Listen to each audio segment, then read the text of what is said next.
Michael is virtual. He's in Chicago. Was that a yes? Okay. Sorry, I got. um. Okay. And Marcy and Claire, you're good. Okay.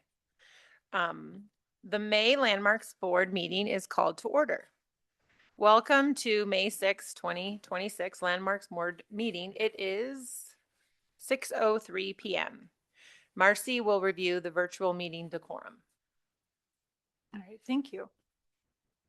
The city has engaged with community members to co-create a vision for productive, meaningful, and inclusive civic conversations. This vision supports physical and emotional safety for community members, staff, and board and commission members, as well as democracy for people of all ages, identities, lived experiences, and political perspectives. More about this vision and the project's community engagement process can be found online. The following are examples of rules of decorum found in the Boulder Revised Code and other guidelines that support this vision. These will be upheld during this meeting. All remarks and testimony shall be limited to matters related to city business. No participant shall make threats or use other forms of intimidation against any person. Obscenity, racial epithets, and other speech and behavior that disrupts or otherwise impedes the ability to conduct the meeting are prohibited. Participants may raise their hand to speak during open comment and public comment periods during hearings. Individuals must display their whole name before being allowed to speak online. Currently, only audio testimony is permitted online. And for those joining us over Zoom, here's where you can find the raise hand function, which is under the reactions menu. Raise hand and then the shortcuts there on the screen, Alt-Y on a PC or Option-Y on a Mac, or *9 if you're calling in on the phone. Thank you. Mariah, do we have Michael on? Okay, good. I don't see his little picture. So the recording of this meeting will be available in the records archive and on the YouTube within 28 days of the meeting. We'll do a roll call and brief introductions. Chelsea? Hi, Chelsea Castellano, Landmarks Board member. John? John Decker, member of the Landmarks Board. Alex? Alex Weinheimer, Landmarks Board member. Michael? Michael Ray, Vice Chair, Landmarks Board. And I am Renee Globick, Chair. Vice Chair. We have a quorum this evening. We know that people who are here to participate may have some strong emotions about these projects. We want to hear from you and have found it more productive if you are speaking to persuade us rather than to berate us, staff, or the applicant.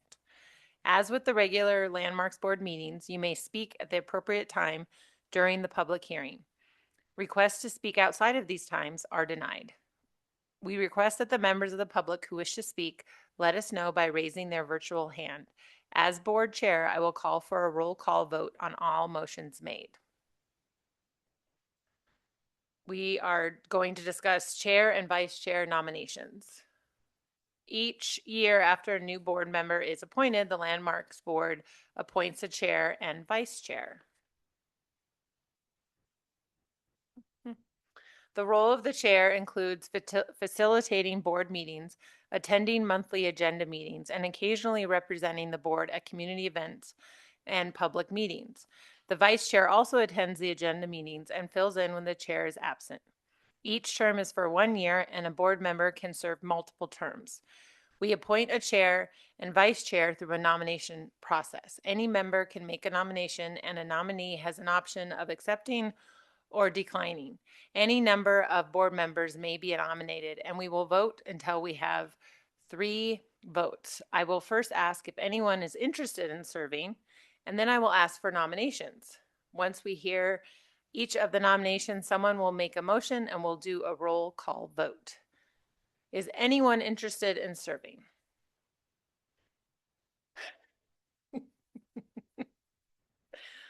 I'm Okay. interested in continuing as vice chair. Michael has said he would like to continue as vice chair. I suppose I am still interested as chair by default.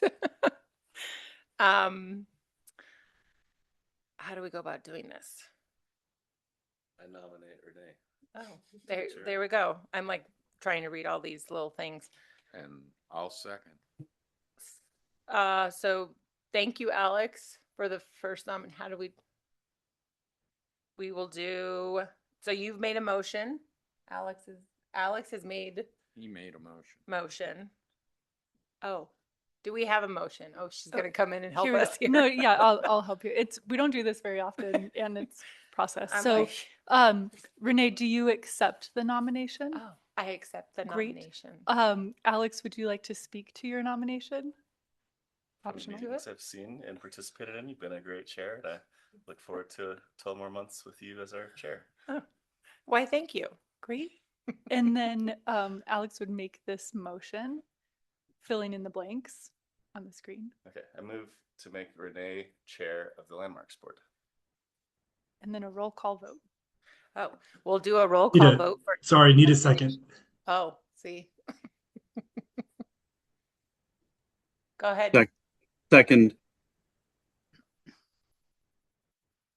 Oh, Michael seconds it.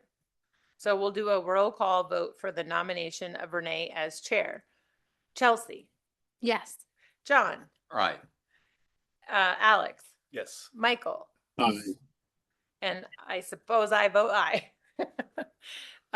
Now we get to nominate vice chair. I nominate Michael. Michael, do you accept the nomination? I accept the nomination. Renee, I- would you like to speak to your nomination? I would like to say that Michael has been an actual supporting vice chair for me, and we have been able to navigate a few things, and he's doing excellent work. Great.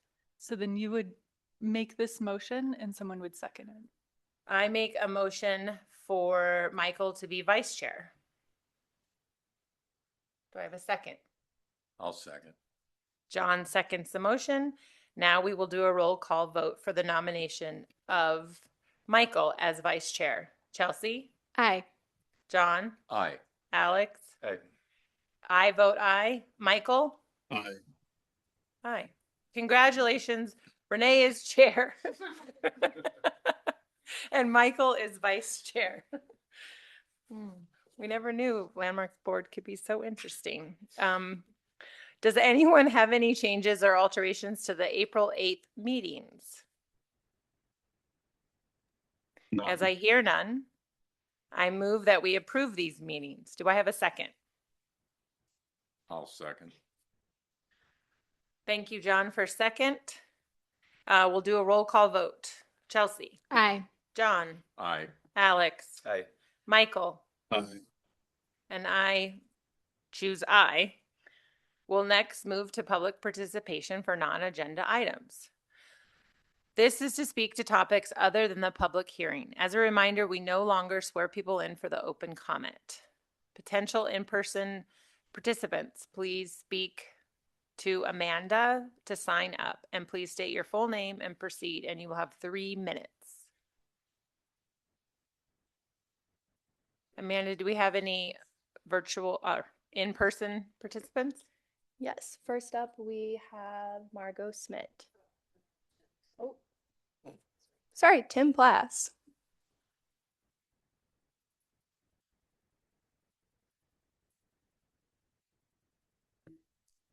Hi, Tim Plass, Executive Director of Historic Boulder, and I'm here tonight to speak about the old fire station number 3.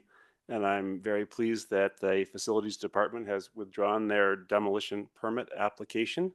But still, the process we went through here at the Landmarks Board is important, and your action of putting a stay of demolition on this property let the Facilities Department of the city know that this building is in fact historically significant. So thank you for that. And also in the modern architecture survey that was done, it was found to be National Register eligible as well. So I'm excited to see this as potentially moving forward. Marcy told me that there have been responses to the pre-application that recently been completed, I think. Is that right, Marcy? Okay, so things are moving along. I know there's still lots of issues with the property. There are floodplain issues, hazardous materials abatement, access issues, parcel boundaries are confusing if they exist at all, and there will have to be a transfer to a private party at some point, just to name a few of the issues. But we are hopeful at Historic Boulder that all of these can be worked out and that we will see the old fire station number 3 become a local landmark and also listed on the National Register. And here in Boulder, we actually have a history of taking old firehouses and adaptively reusing them. Think of the pottery lab up on 10th and Aurora, which has been so successful. And interesting, it's actually essential that the property become a landmark to allow the required level of investment in it due to its restrictions in the floodplain. Otherwise, you'd be so limited in the amount of money you could put into it that you couldn't do the necessary improvements. And I will also say that this is a project that Historic Boulder itself may be interested in undertaking. And if we get that opportunity, I will tell you there's one place that we might deviate from historic authenticity, and that is our deep disappointment that there's no fire pole in the inside of the building. And so it would be really fun to see a fire pole in the building.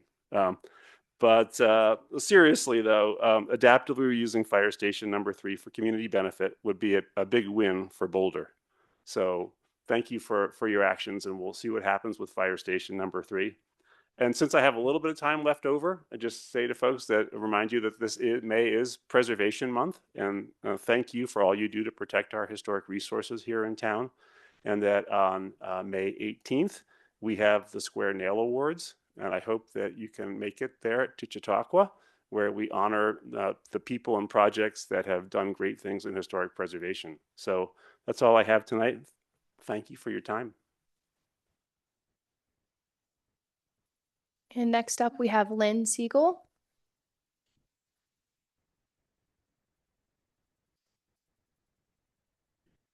I have a question because I think I want to speak. I know I want to speak to the O.T. Jackson recommendation.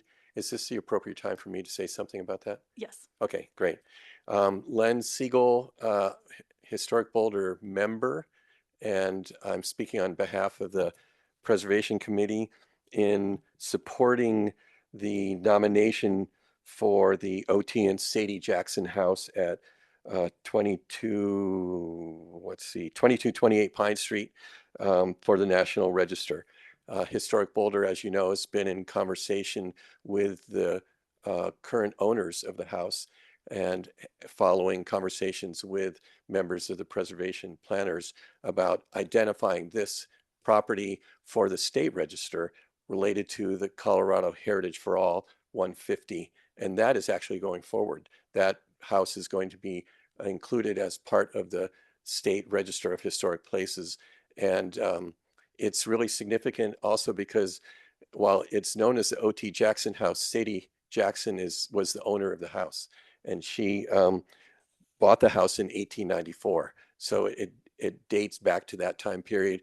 The original part of the house is intact. There was a small addition to it, but it still has great presence and significance for members of the Black community of Boulder, pioneering members of the Black community of Boulder, and pioneering members of the Black community of Colorado. So Historic Boulder is really proud to have been part of bringing that story to light and working also with the History Colorado in that nomination process. And we celebrate that moving forward, and we hope that someday it could become a local landmark.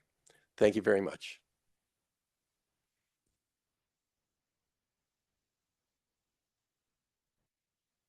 Okay, we're going to move to virtual. Please raise your hand if you're virtual and would like to speak.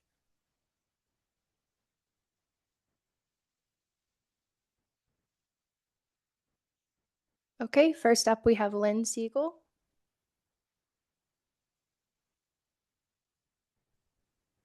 Yeah, I'm mostly concerned about what's happening at Presbyterian Manor and the 4 bungalows. And I really was trying to figure the logic of saving just one of the bungalows. So, Lynn, I don't think we're allowed to speak on the that agenda item because it is an agenda item. Oh, So, it's on the agenda tonight? yeah, yes. Oh, So okay. you will have open comment time at Okay, that item. sorry. So Then my concern would be the economics of a lot of these demolitions. And just last night at planning board, I saw one for Unity Church. Now it's built in 92, but and this just reminds me, maybe we need to have Environmental Advisory Board involved in these demolitions. I know, or I don't know that Unity Church is not, being 92 more contemporary, but it is a heavy brick structure and it's really a lot of carbon intensity to offload that. And it's being turned into a Coburn development of single family homes on Edgewood and Folsom. And it's all about the money, and it's always about the money, and it ends up really affecting the ability of the Landmarks Board to preserve demolitions as the higher and higher property values go up and the pressures from the developers get greater and greater, and the pressure for affordable housing from that the very same development subsidies that happen as a result cause the pressure to not or to demolish and to cave in to the developers. And I think that's really sad. And I think it's really inappropriate. And money drives everything. And the way that it's being done is the war in Iran, in Gaza, in the West Bank, in East Jerusalem, in Lebanon, and coming up Cuba. And so the most powerful thing you can do as a board is make a statement to promote getting out of wars to the city council because it comes from the bottom up. And the financial pressures are far too great for you to do anything else and have any other real impact than making a statement about no war. Thank you, Lynn. Thanks, Lynn. Sure. Anyone else virtual would like to speak? Please raise your hand now. I don't see anyone else. Great. We will start the discussion. Marcy, do you have any pending applications for demolition, alteration certificates?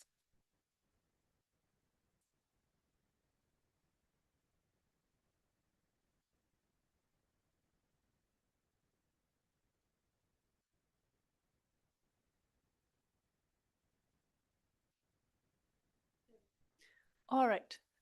So we've got one pending stay of demolition, and that is Fire Station 3 at 1585 30th Street. And that is one that came in for demolition at the end of last year, and the Landmarks Board held a hearing on February 4th and placed a stay of demolition to explore alternatives. Following that, the applicant, who's the city facilities staff, submitted a pre-application to understand all of the regulatory requirements. It is in the floodplain. There are multiple property lines.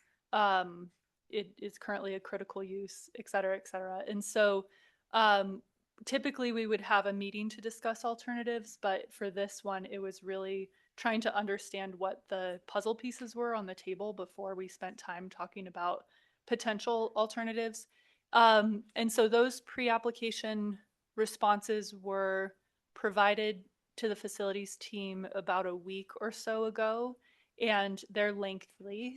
There's a lot of complexity to this site, and so facilities said, they've got a lot of projects going on. They're going to kind of put the pause button on this one. They've withdrawn the demolition application and then expect to pick it up again in the future. So it's likely that the Landmarks Board will see it again. We don't have a timeline for when that is.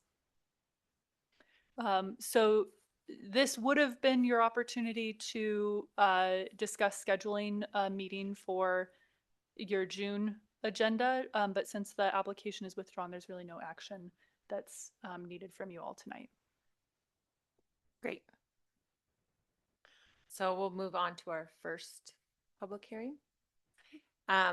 This is item 5A, public hearing consideration for an application designating the property of 990 Arapahoe, HIS 2026-00113 as an individual landmark pursuant to section 911.5 of the Boulder Revised Code of 1981 and under the proceedings prescribed by chapter 1 through 3 quasi-judicial hearings, Boulder Revised Code of 1981. The owner is Boulder Presbyterian Senior Housing, Inc., and the applicant is the City of Boulder Landmarks Board.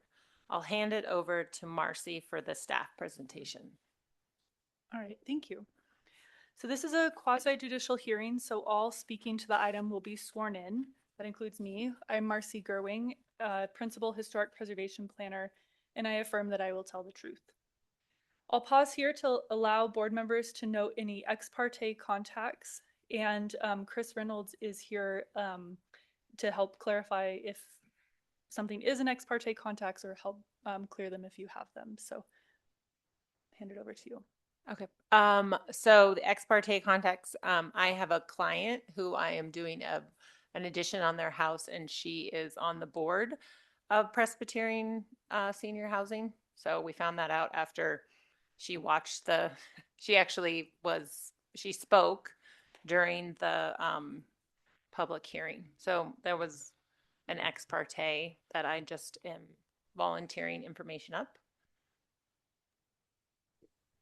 I also have ex parte in that. Sorry, Michael. Can I talk to Renee here quickly? Sure. We'll just kind of take them one at a time. So Renee, with that, having a client who spoke about this matter at a previous hearing, are you able, from what you know now, to basically set aside and put out of your mind anything that you learned from that conversation and make any sort of determination based solely on the evidence that's presented here tonight and applying the criteria? Yes. And is there anything to give you any sort of pause that you can't be a fair and kind of neutral decision maker in this case? No. Great. Well, thank you. I don't have any concerns about your ex parte contacts, but yeah, so I would not recommend recusal based off of those answers. And then Chris will just keep me going.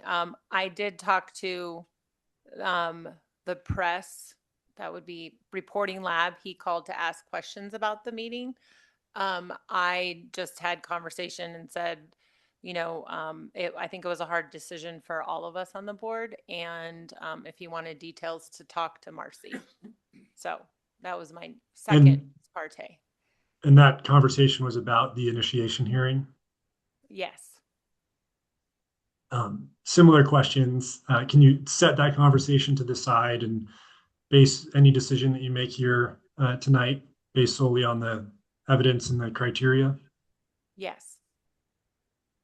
And is there anything about that contact that would lead you to believe that you can't be fair and neutral here tonight? No, there is nothing. Okay, thank you.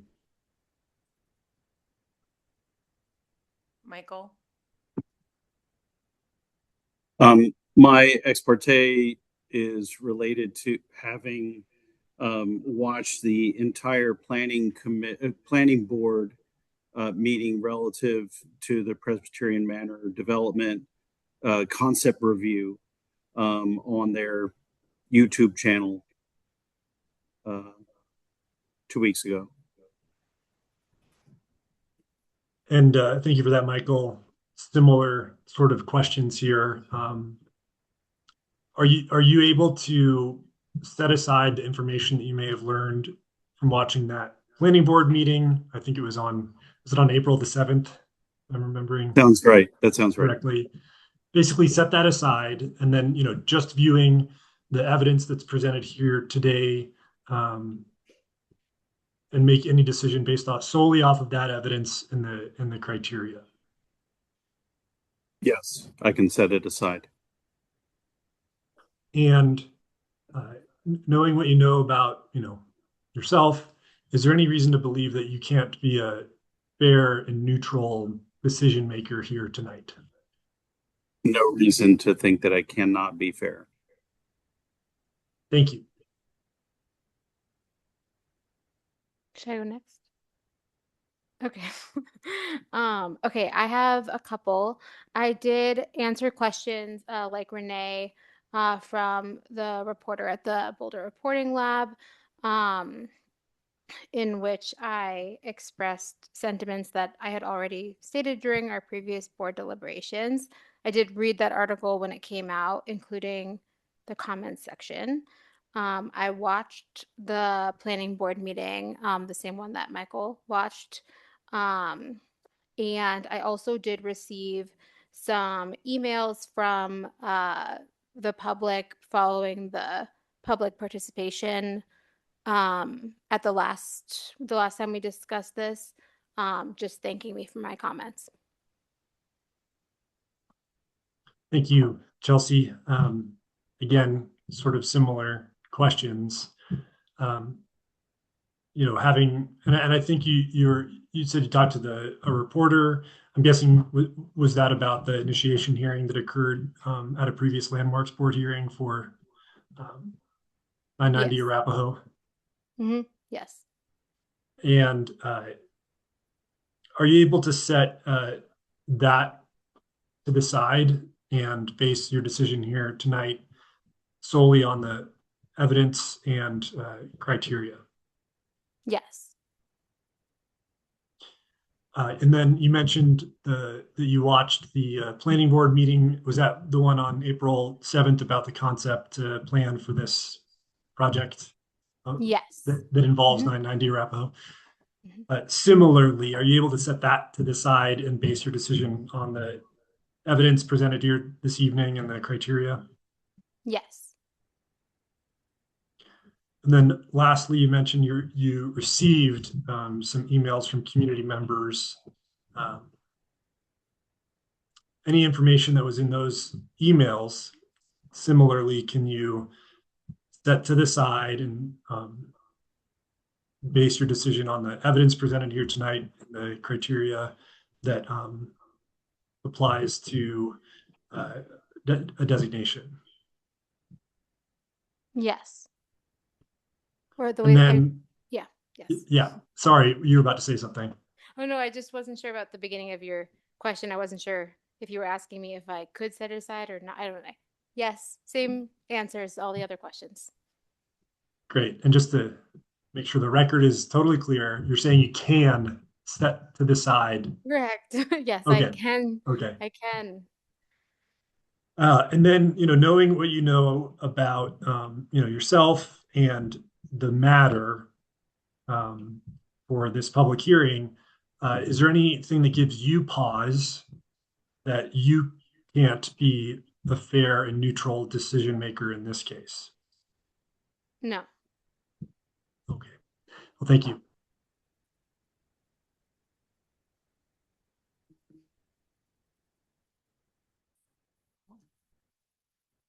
I think all I've done is I read the Boulder Reporting Lab articles that covered the planning or the Landmarks Board meeting that initiated the landmark designation on this. And then are we supposed to note site visits? Yes. Okay. And then I do recommend noting site visits. Yeah, Yes. when visiting the library, I've checked out the houses on Arapahoe. And thank you for noting those things, Alex. Reading the news article about, the subject matter for this public hearing, are you able to set any information that you learned from reading that news article to the side? I am. And are you able to base any decision that you make here tonight solely on the evidence presented and apply the criteria for individual landmark designations? Yes. Great. I don't have any concerns about your ex parte contacts or anyone's, because they've been able to state that they're going to base their decisions on the evidence presented and the criteria. and set any information to the side that they may have learned outside of this public hearing. We have one more, Chris. Oh, Yeah. great. John. I also read the Reporting Lab article and had a site visit, the organized one with the board. And then, the news article, John, that you read, are you able to set any information you learned there to the side and base any decision you make here tonight on the evidence and the criteria? Yes, I can. Great. And it is a somewhat standard practice for board members to do site visits. And so while once we note that and it is in the public record, as long as there aren't like other conversations going on at these site visits substantively, it's really just observing and visually inspecting and all of that, then it's good to note. But I similarly do not have concerns about any ex parte contacts that you've had.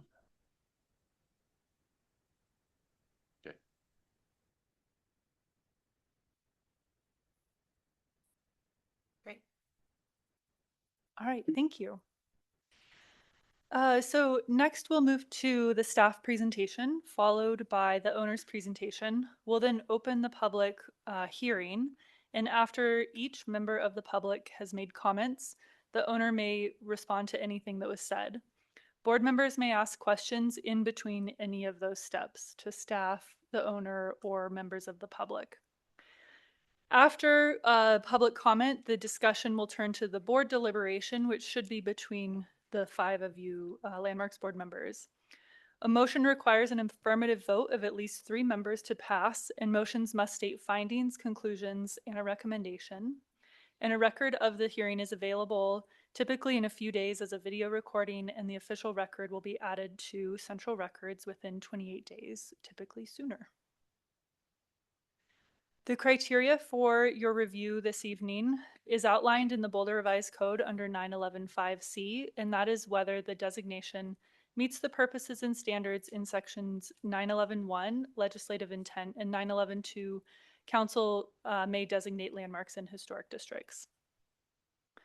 Looking at those 2 code sections, 911.1A defines the purpose of the Historic Preservation Code, which is to preserve, protect, and enhance historically significant buildings and areas of the city reminiscent of past eras, events, or people, and to develop and maintain appropriate settings to enhance property values, stabilize neighborhoods, promote tourist trade and interest, and foster knowledge of the city's living history.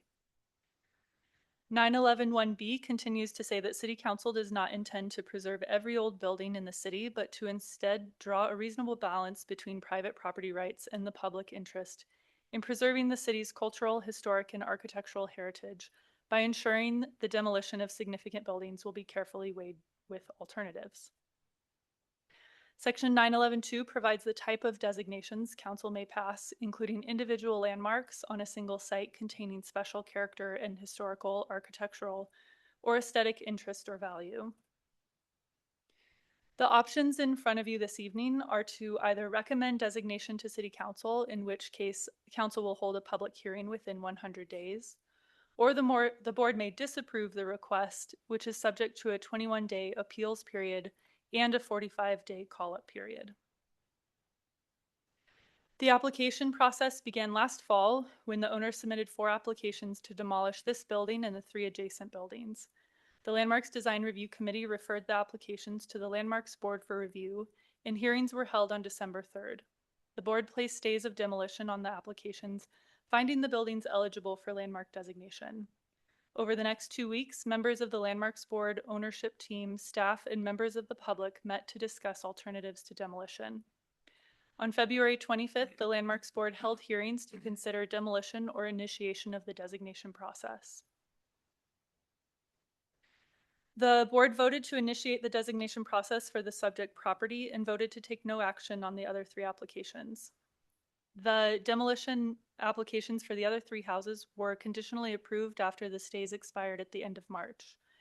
On April 6th, the planning board held a public hearing to provide feedback on the concept plan for the overall redevelopment of the site.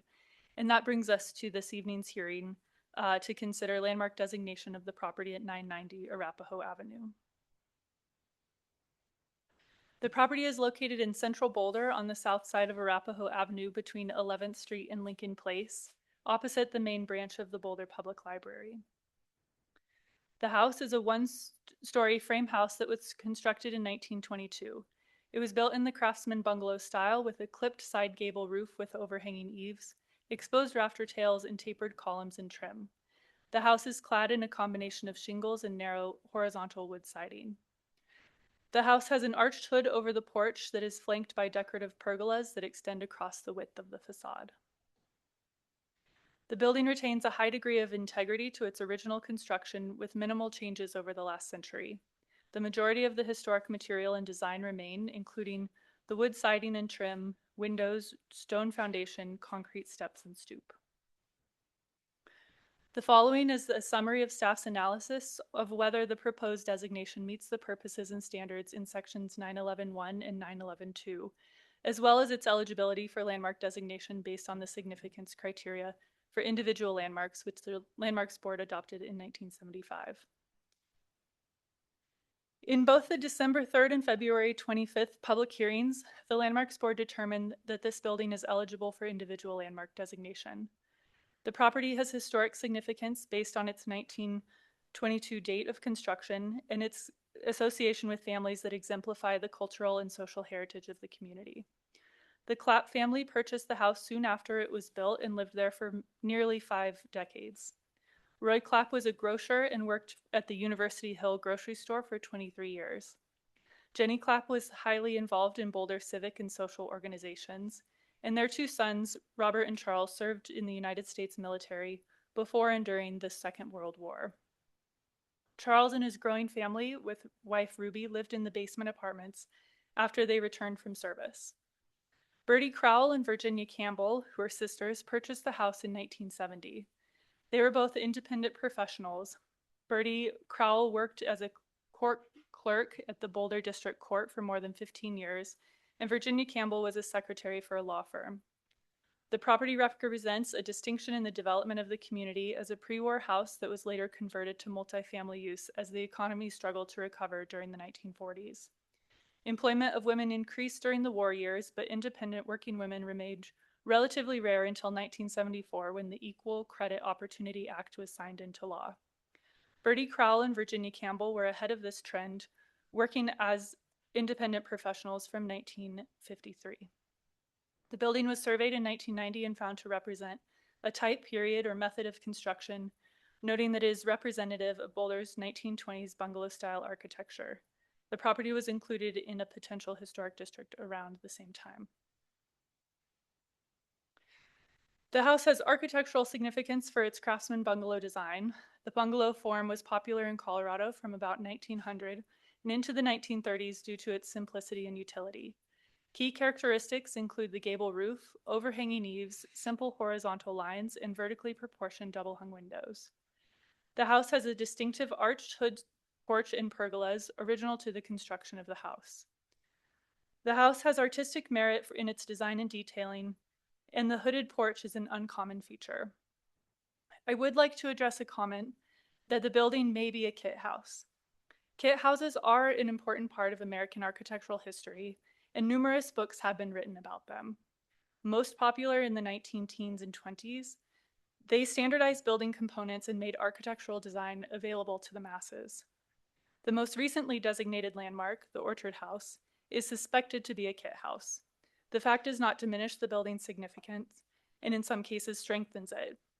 And again, a building does not have to be commissioned by a wealthy family and designed by an architect to be significant. The property's environmental significance will be diminished. Oh, I think I missed this one.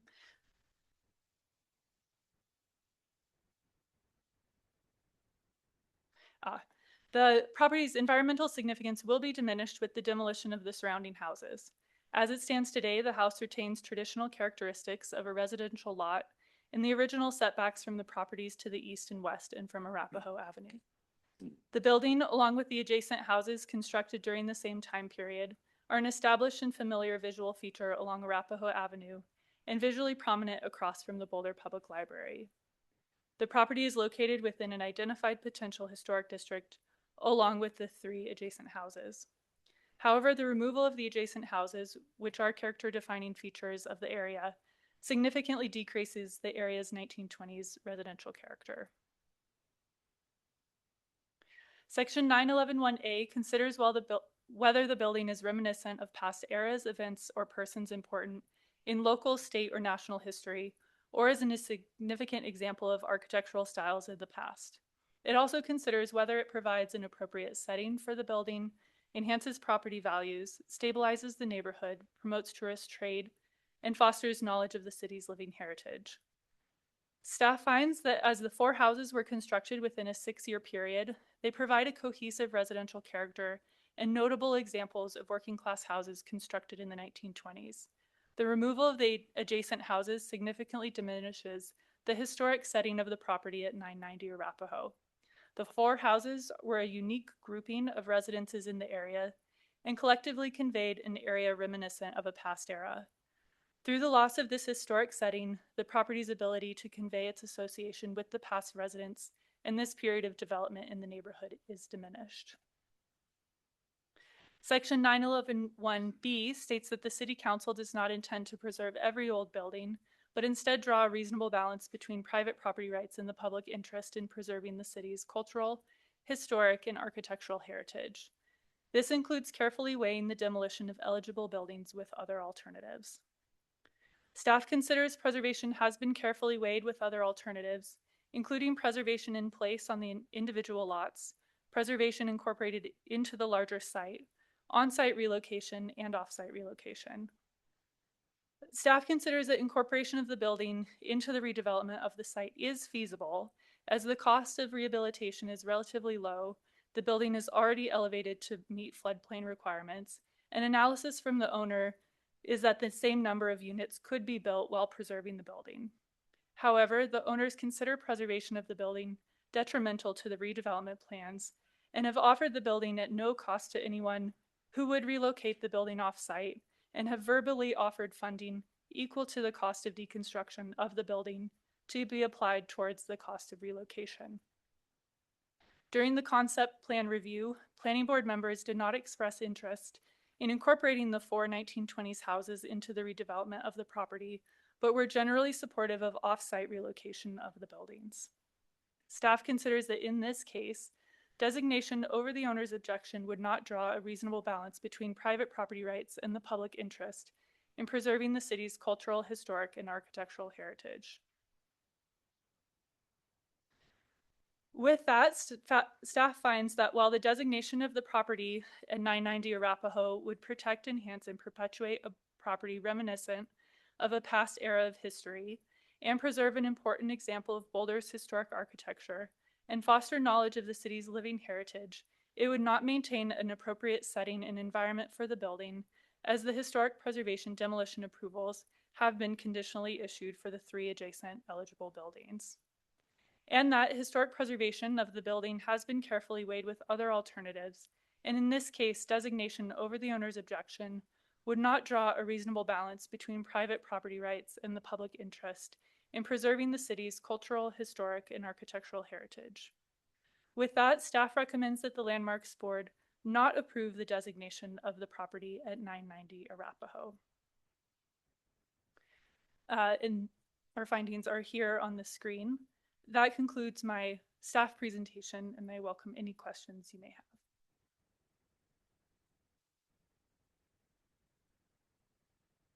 If any.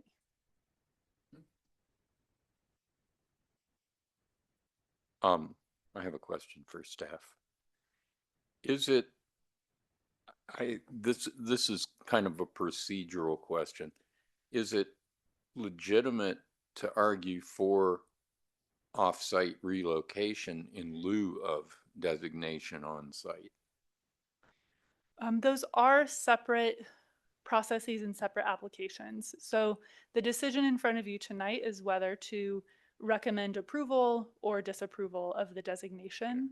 And you could express, encouragement for relocation, but that would be approved through a non-designated demolition and relocation application. Okay, thank you. I also have a question.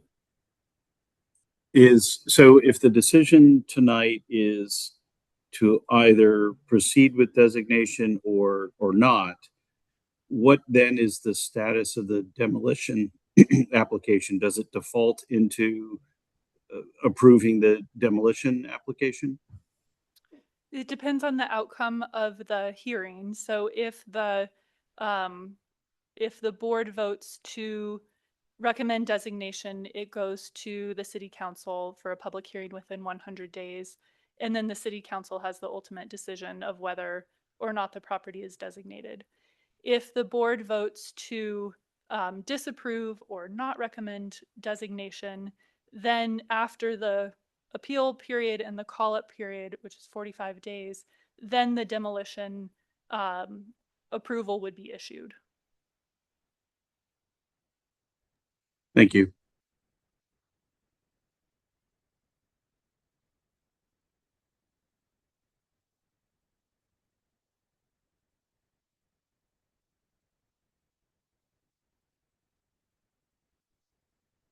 So I see no further questions.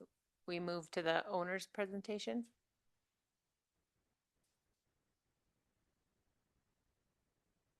Please state your full name and swear to tell the truth. My name is Catherine Bean, and I swear to tell the truth. Do you all want me on the Zoom to share my slides, or? Okay.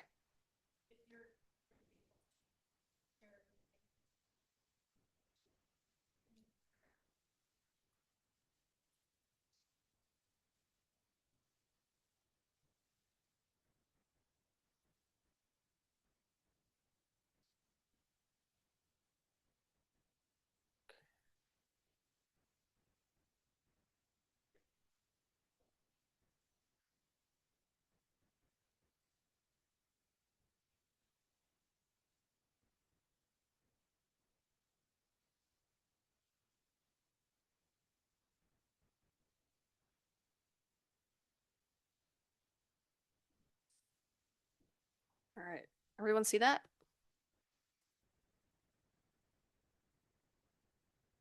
It's up here.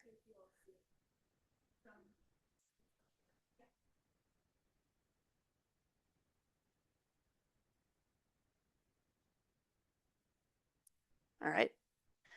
Good evening. Here we are, a full human gestational period into talking about these projects. And we appreciate all of the time and the months you all have worked with us on the project. I'm Catherine Bean, and Mark Liebetrau will also be speaking here tonight. So in summary, we support staff findings. We believe that the designation doesn't meet the intent of the code. It does not have a reasonable balance between private property rights and the public interest, and in fact is more in the public interest if the affordable housing project moves forward. So that's the big summary. We also have some comments beyond the staff findings. 990 Arapahoe is really representative of its era, but it's not significant. And we saw that comment from not one, but two third-party licensed experts. So Opinion Environmental provided a report that showed no evidence of national historic significance. And the 1990 Front Range Associates report found 990 Arapahoe representative, whereas other buildings it called out as excellent or outstanding. And it actually checked the box to say not eligible. So we have two third-party groups. There are more notable examples of the bungalow elsewhere in the Hill. And I do want to clarify, the project is not feasible with 990 being kept. I spoke about that in the concept hearing with Planning Board. I'm happy to go into more detail if you all have additional questions on that, but it wouldn't work, and I can show you why. Something else that came up that Marcy spoke to is that this may be a kit home. We don't know. But what's interesting to me is I did a quick Google search of the kit home, which is called the Ardara, and dozens of photos popped up. And so these are houses all over the country and across the Front Range that all have this hooded pergola. And so to me, if I can do a quick Google search and it's everywhere, it's not actually uncommon. It's actually somewhat common. So we no longer have the grouping of homes. We no longer see this as really being uncommon. And then this slide I also shared at Planning Board.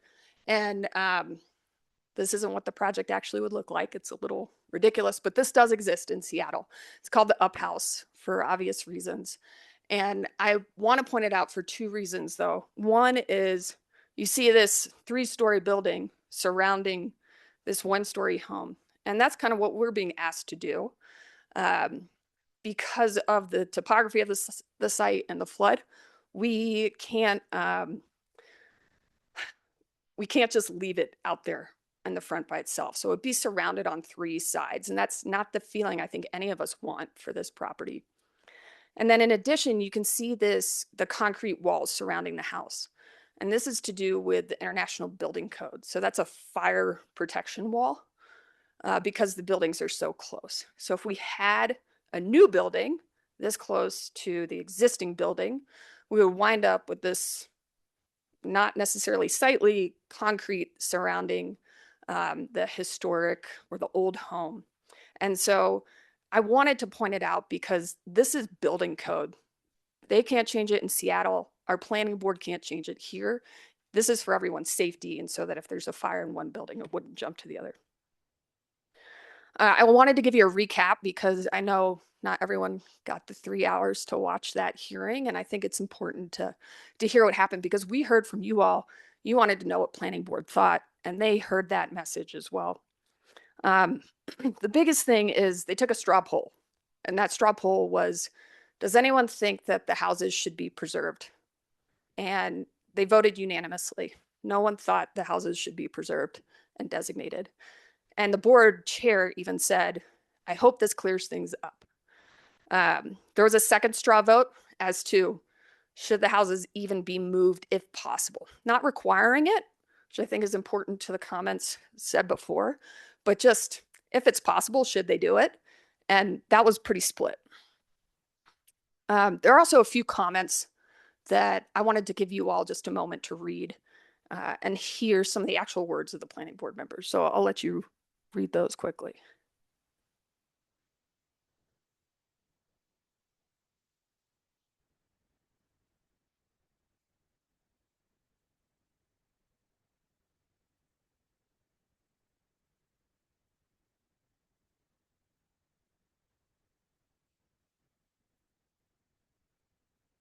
Okay, I have to keep going so that we end on time. There are 2 other points I wanted to bring up. One is the demolition timeline. And I don't know if you have any control over this, but I'm kind of singing it from the rooftops because it's really important. The demolition approvals for the other 3 houses expire in March of next year. And if we get approval on this one, it'll expire, I assume, in May of next year. And what that means is in March of next year, we would have to come back and see you all again and go through this process again. Or we would have to apply for our demolition permit. And you might say, well, just go ahead and apply for the permit. The problem is if we apply for the permit, then we have to disconnect all the utilities. No water, no sewer, no electricity, no internet.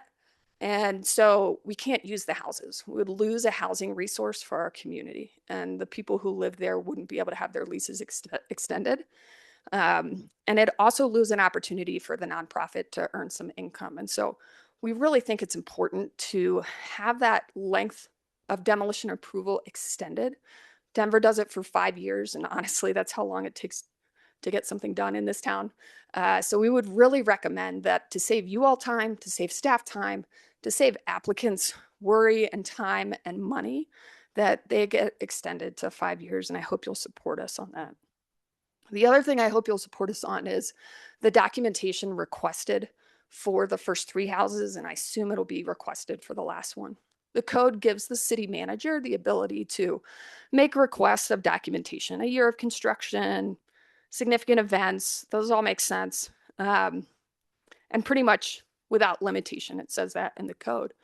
And so we got the proposal from staff, or the request from staff, the requirement from staff of what we needed to do to document the houses before we could apply for that demo permit, going back to that timeline. And there was a site plan, and there were extensive architectural drawings and professional photographs. And we went out and we got estimates for all of those things. And the cost came out to about $12,000 per house. So if we need to do that for all 4 houses, it's another $50,000 in documentation costs. That's a real burden on the nonprofit. And, you know, if we really say we support senior affordable housing, then let's use that third-party historic report as the documentation. It has photos and it has all the history, it has a lot of information in it. And I think it would be enough to get us through. I'll hand it over to Mark for the last couple of minutes.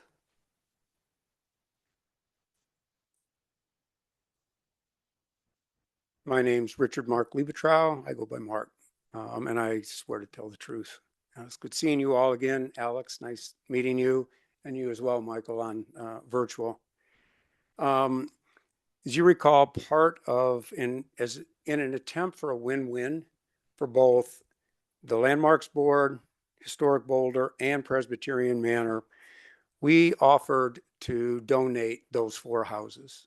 To date, 3 individuals have toured or expressed an interest in relocation. One of them declined after touring the homes. They weren't what she thought they might be.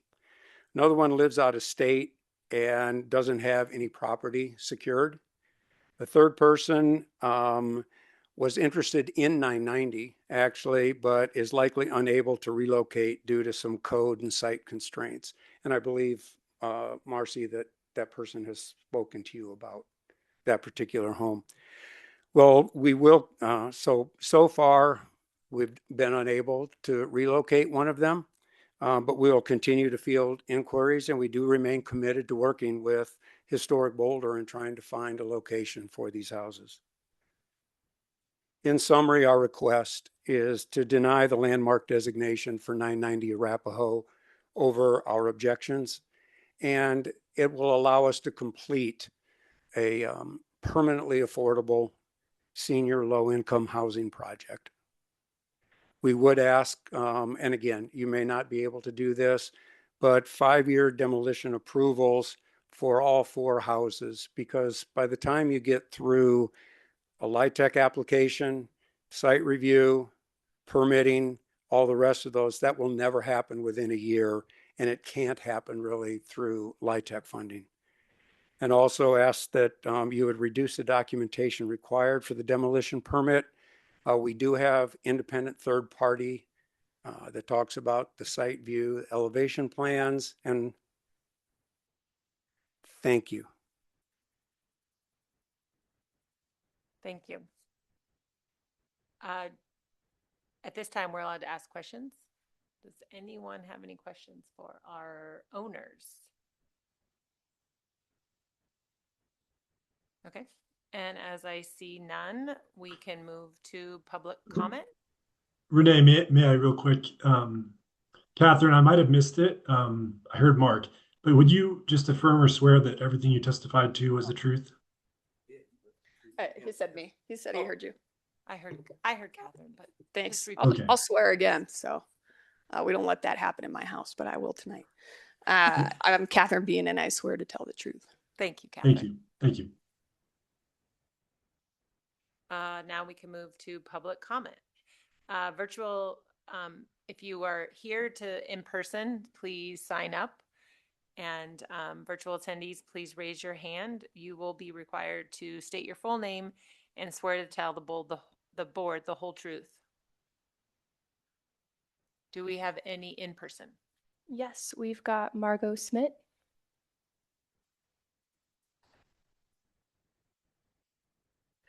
Margot Smith, Preservation Chair for Historic Boulder. I swear to tell the truth. Thank you. Good evening, Landmarks Board. And you ended. Wow. You ended. Thank Time you. flies. That was wonderful. Thank you so much. Good. Yes. All right. So the value of the 4 bungalows on Arapahoe is in their grouping, their contribution to the streetscape. while we did advocate previously for saving the four bungalows, with the board's decision not to move forward with landmarking for 3 of the houses, we recommend that landmarking should not continue for 990 alone. Again, we believe their value is in their grouping, and given no changes were made to the plan for the proposed development to include all of them, we do not consider it wise to have one sit outside of the grouping. All of these bungalows together contributed to a historical context of a neighborhood in Boulder. Historic Boulder also testified to this effect at the recent concept plan review by the planning board for this site. Historic Boulder is committed to seeing the bungalows move to new homes. We very much appreciate the financial commitment Presbyterian Manors development team has made to moving these bungalows to new locations by contributing the equivalent of their deconstruction to the relocation effort. We've already had offers and we're looking at more, continuing to put out the word. We look forward to continuing to work with Presbyterian Manor on this until we find homes for them. Speaking for Historic Boulder, what occurred here is again made clear that the process of decision-making can be much improved, particularly when historic resources are involved in a larger discretionary review process, as has happened here. Our understanding from the developers of this project is they also have concerns about the process. Historic Boulder is interested in seeing how we can contribute to improving this component of the city's planning process so that consideration of redevelopment and of historic preservation are on a more level playing field. Thank you. Thank you, Margot. Any more in person? No. Any virtual? Virtual participants, please raise your hand if you'd like to speak. First up, we have Lynn Siegel. Lynn, will you state your full name and swear to tell the board the whole truth? And you will Lynn not speak- Siegel, I swear to tell the truth the best as I know it. And I'm completely disgusted by this situation. It's horrific that this one house was saved. That's as well as planned to have all of them go if one was to remain. So it was a very lame excuse for keeping that one. It's so pitiful what Boulder's come to in being driven by this humongous, massive financial interest in this town by the developers and by the development community and by Claudia Thiem and Chelsea Castellano and the other folks at planning board that are just pushing growth as fast as they can do it, and under the name of LIHTC. And it's just revolting. LIHTC pushes growth from the federal government down to this community, and this community is so lame it cannot fight back. It fights back with Sundance and Area 3 and the airport and CU South and CU, endless givings out to CU. CU owns this town now, and it owns the character and the charm and everything else. I am so disgusted with this landmarks board and with the staff and with the whole situation here. It's revolting. It's so awful to have this happen to a town. And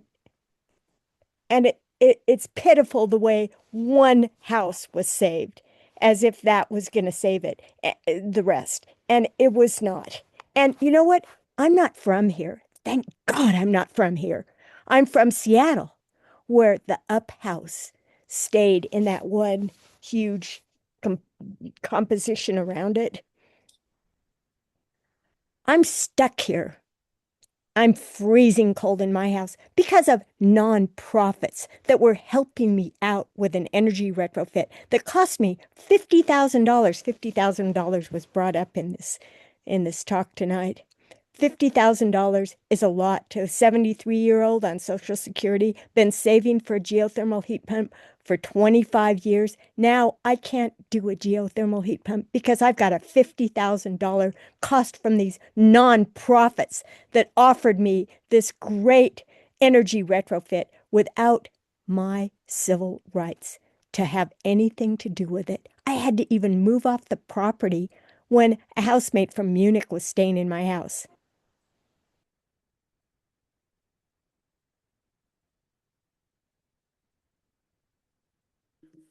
Thanks, Lynn. Does the owner, oh, do we have any more? Sorry, if anyone else would like to speak online, please raise your hand. I don't see anyone else. Okay. The owner may now have an additional 3 minutes if they'd like to have a comment on anything that's been said during public comment. Would you like to respond with what was said? No response this evening, thanks. We're now going to move on to a board discussion. I ask that everyone else please mute your computer or phone for the duration of the discussion. We estimate 45 minutes for the discussion. Does anyone want to start?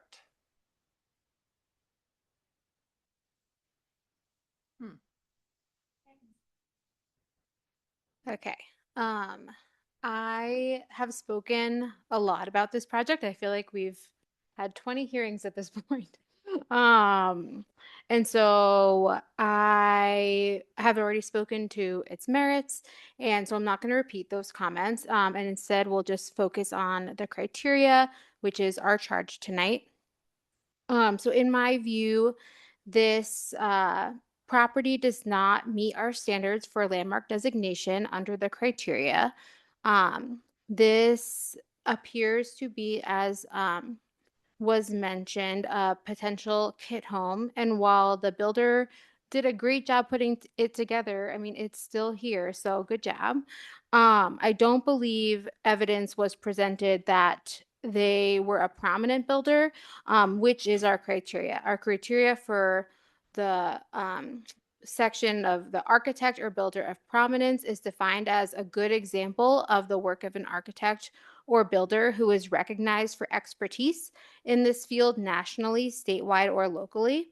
It's possible that buildings can be landmarked without meeting all the criteria, but I find it hard to come up with evidence that this kit house would qualify as meeting that criteria. And while the past residents played an important role within the community, I didn't see any evidence that the contributions made by these residents rise to the level of historical significance that our criteria is meant to capture. Just as an example, if simply having jobs such as court clerks or grocers makes a building eligible for designation, then one day, all of our homes will be eligible for designation. And I don't think that is the bar we are intending to set with our criteria. I also remain unconvinced that the properties meet the threshold for environmental significance. Again, describing them as visually prominent doesn't establish any contextual value. The fact that they're visible from the street does not mean that they're a defining character of a neighborhood.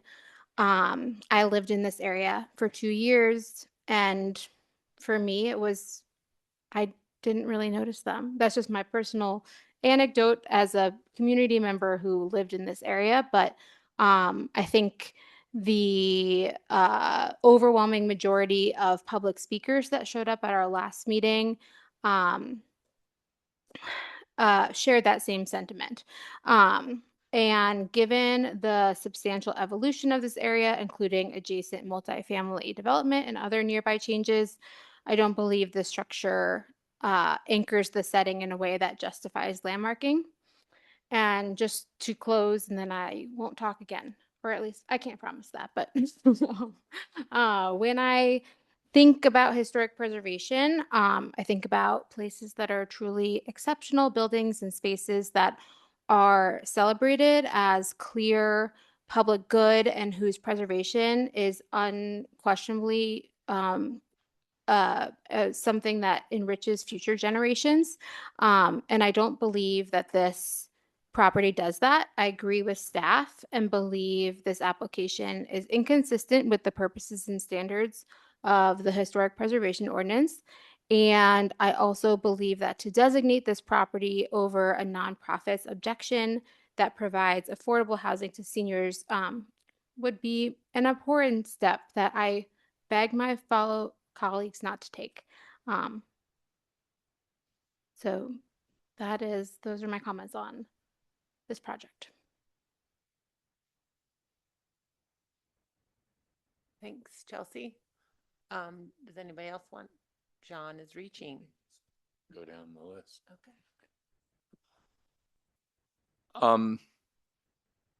In previous meetings regarding this project, we talked about what the significance of this house, particularly inside the group of houses, was. Even though we had to consider each one individually, it was, as I stated in a previous meeting, impossible to really consider, I guess, the value of these from the standpoint of their historic significance if considered individually without the rest of the group and what the meaning of the group was.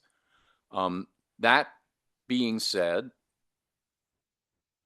when we nominated this for preservation, when we initiated, we, at least in my mind, were holding to the fact that this was going to be the remaining representative of a group that had urban significance and was going to play the role for all the remaining houses. All of that aside, I think that it could be argued that this meets the criteria that we hold for historic preservation. However, and this has always been, I guess, my case with viewing these things, this balance between the public good and private property rights and the community benefit of historic preservation is such in this case that I don't think it is the correct thing to launch into preservation on this building over the objection of the owners of the property. And so from that standpoint, I have to support staff's recommendation.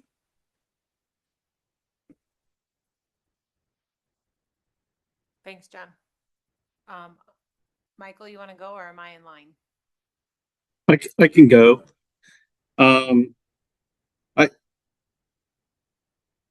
I guess I just hang my, I mean, I'm an architect, right? So for me, it's about the house. And what I heard in the staff presentation is that this particular house has a high degree of integrity for what it is as a craftsman style bungalow, whether it's a kit home or whether it was designed by Frank Lloyd Wright. I think that is what drew me to this house in particular out of the four. I feel the same tonight as I did when we looked at the properties individually. I suppose I'm interested in knowing a little bit more about the two requests. And maybe this is where Chris will have to chime in, or Marcy, but the request for extending the demolition permit durations, I don't really know if that's in our, if we do that. And then secondly, what I'm kind of more, so that's an easy answer, and I don't think anybody would fall on their sword about doing something like that if we're capable. But I do want to zero in on the documentation. And this is kind of a question for Marcy with respect to the protocols, because if we're saying that the important ingredient of this property isn't as important as if it's grouped with the other three houses.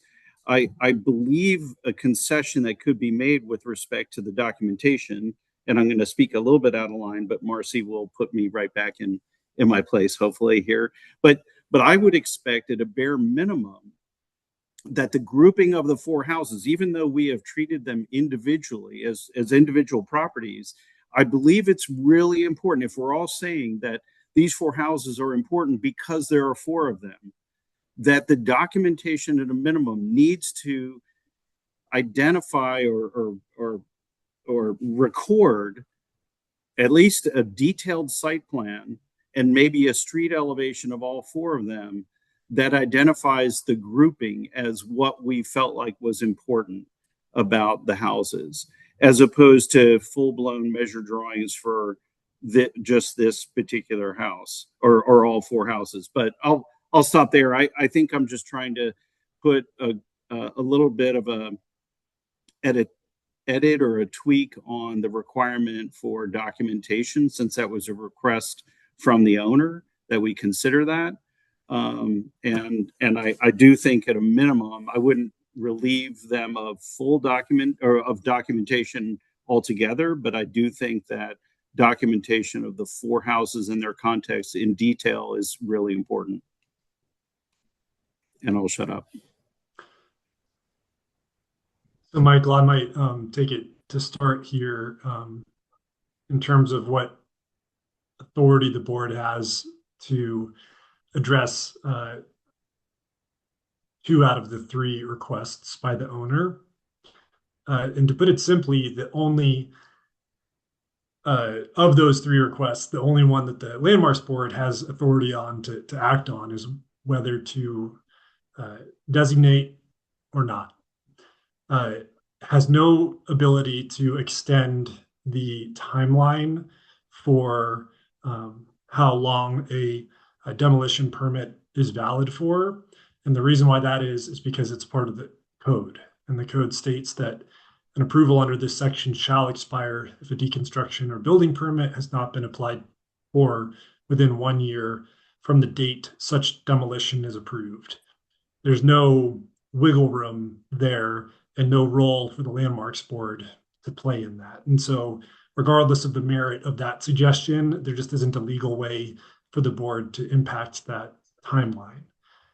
And then similarly, what is required of applicants for demolition permits if the demolition permit is approved by the Landmarks Board, then the like sort of supporting documentation aspect of it is the code states that that's a city manager decision. And so the Landmarks Board wouldn't be able to essentially tell the city manager, and then her authority flows down through staff, what documentation to require. You could advise and say, we think that we would, you can give your opinion and say, it's our opinion that such documentation shouldn't be required, but the Landmarks Board can't be the one who forces or requires or says, we're not going to require you to supply architectural drawings or photographs. It's just not within the authority of the Landmarks Board. I wish the owner would have understood that before making the request of the Landmarks Board for those 2 items, so that we wouldn't have to, I wouldn't even have brought it up if I had known it wasn't in our purview. I do have one, so thanks for clarifying. I do have one final comment regarding the example of the Seattle house, and in case that comes up in future, where there's a singular house that we do feel that strongly about. I mean, that's the most unimaginative solution you could think of, and even the axonometric diagram presented by the owner shows just a lack of imagination and good faith in terms of trying to work with the house. I think it's kind of embarrassing, and I'll leave it at that. Renee, if it's okay, I'd like to speak to the requirement for the documentation. And just for the record, $50,000 to document 4 houses is unbelievable. So in my experience and in talking with a practicing architect, they charge about $2,500 to $3,500 for full as-built drawings for their projects on a regular residential basis. That's floor plans, so measuring the interior as well as the exterior. So $50,000 is about 83 hours per building at $150 an hour, where it's estimated it might take 5 hours to document the exterior. So I think there are probably many people who would love to get into the line of work of architectural documentation if it really did cost that much. But that is, for the record, a pretty standard requirement for a building that will be demolished that is architecturally and culturally significant. Once the building's gone, the only documentation we have is what we require before the building is gone. And so just wanted to put that in perspective. I know there's 3 practicing architects on the board who might also have an idea of what that as-built cost might be.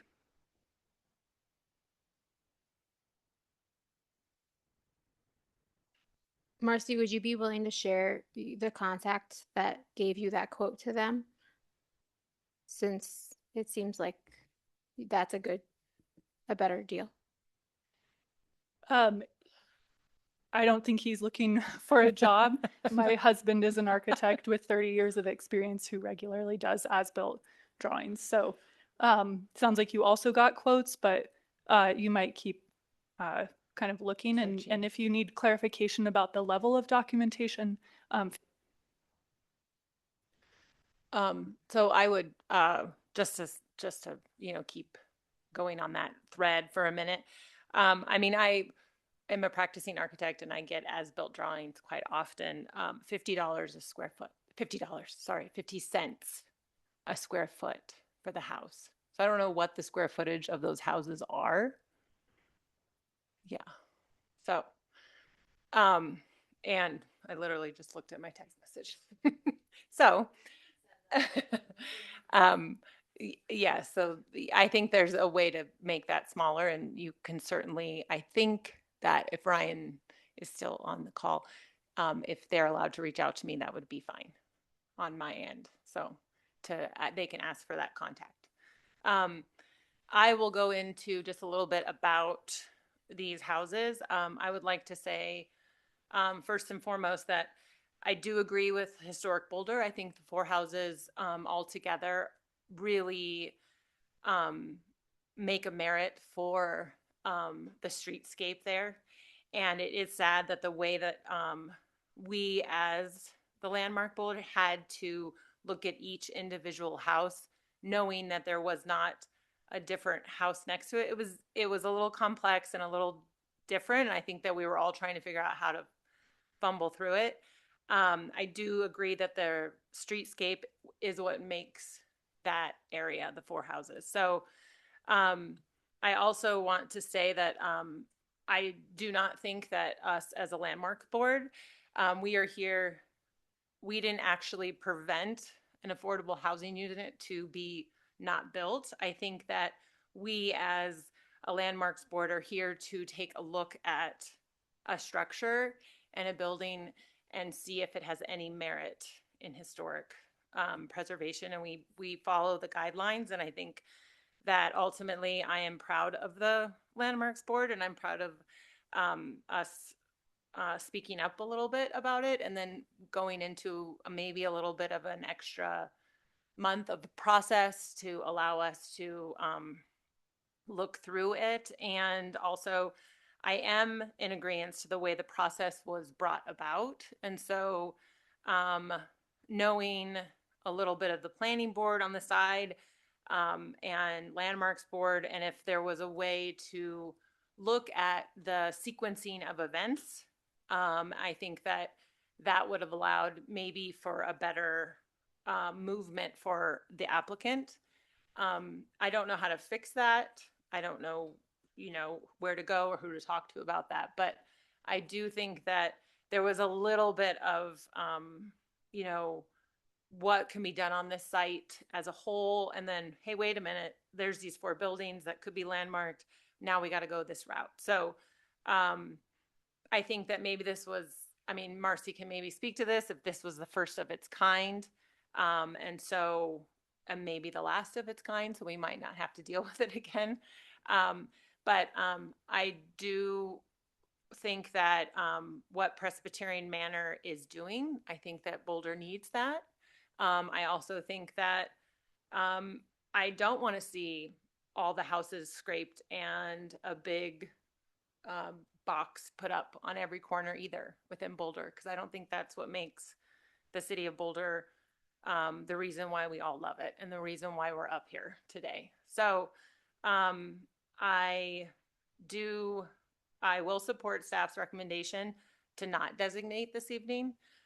But I do want to say that I think that we did, as a whole landmarks board, I think we did a good job. And I do appreciate everybody's opinion on this board. And I am interested to hear our new members' opinion. Yeah, interesting time to be stepping into this mid-project. With regard to just 990, I think the historic significance is interesting, but not necessarily warranting landmark status, and same on the architectural front. And to me, what really stood out in the staff memo, the findings, and some of the testimony tonight is the environment really changes when the other 3 adjacent buildings go away. As Margaret said, the value is in the grouping. And so I'll keep it short. I think just based on that, I'm opposed to landmarking this over the owner's objection. Great. Anybody else want to add anything in? Okay. Do we have a motion? Do you want to put? Oh. I'll do it. Oh, okay. Okay. I move the Landmarks Board not approve the proposed designation of the property at 990 Arapahoe Avenue as a local historic landmark, finding that the proposed designation does not meet the standards for individual landmark designation in sections 9-11-1 and 9-11-2 BRC 1981, and adopt the staff memorandum dated May 6, 2006 as the findings and conclusions of the board.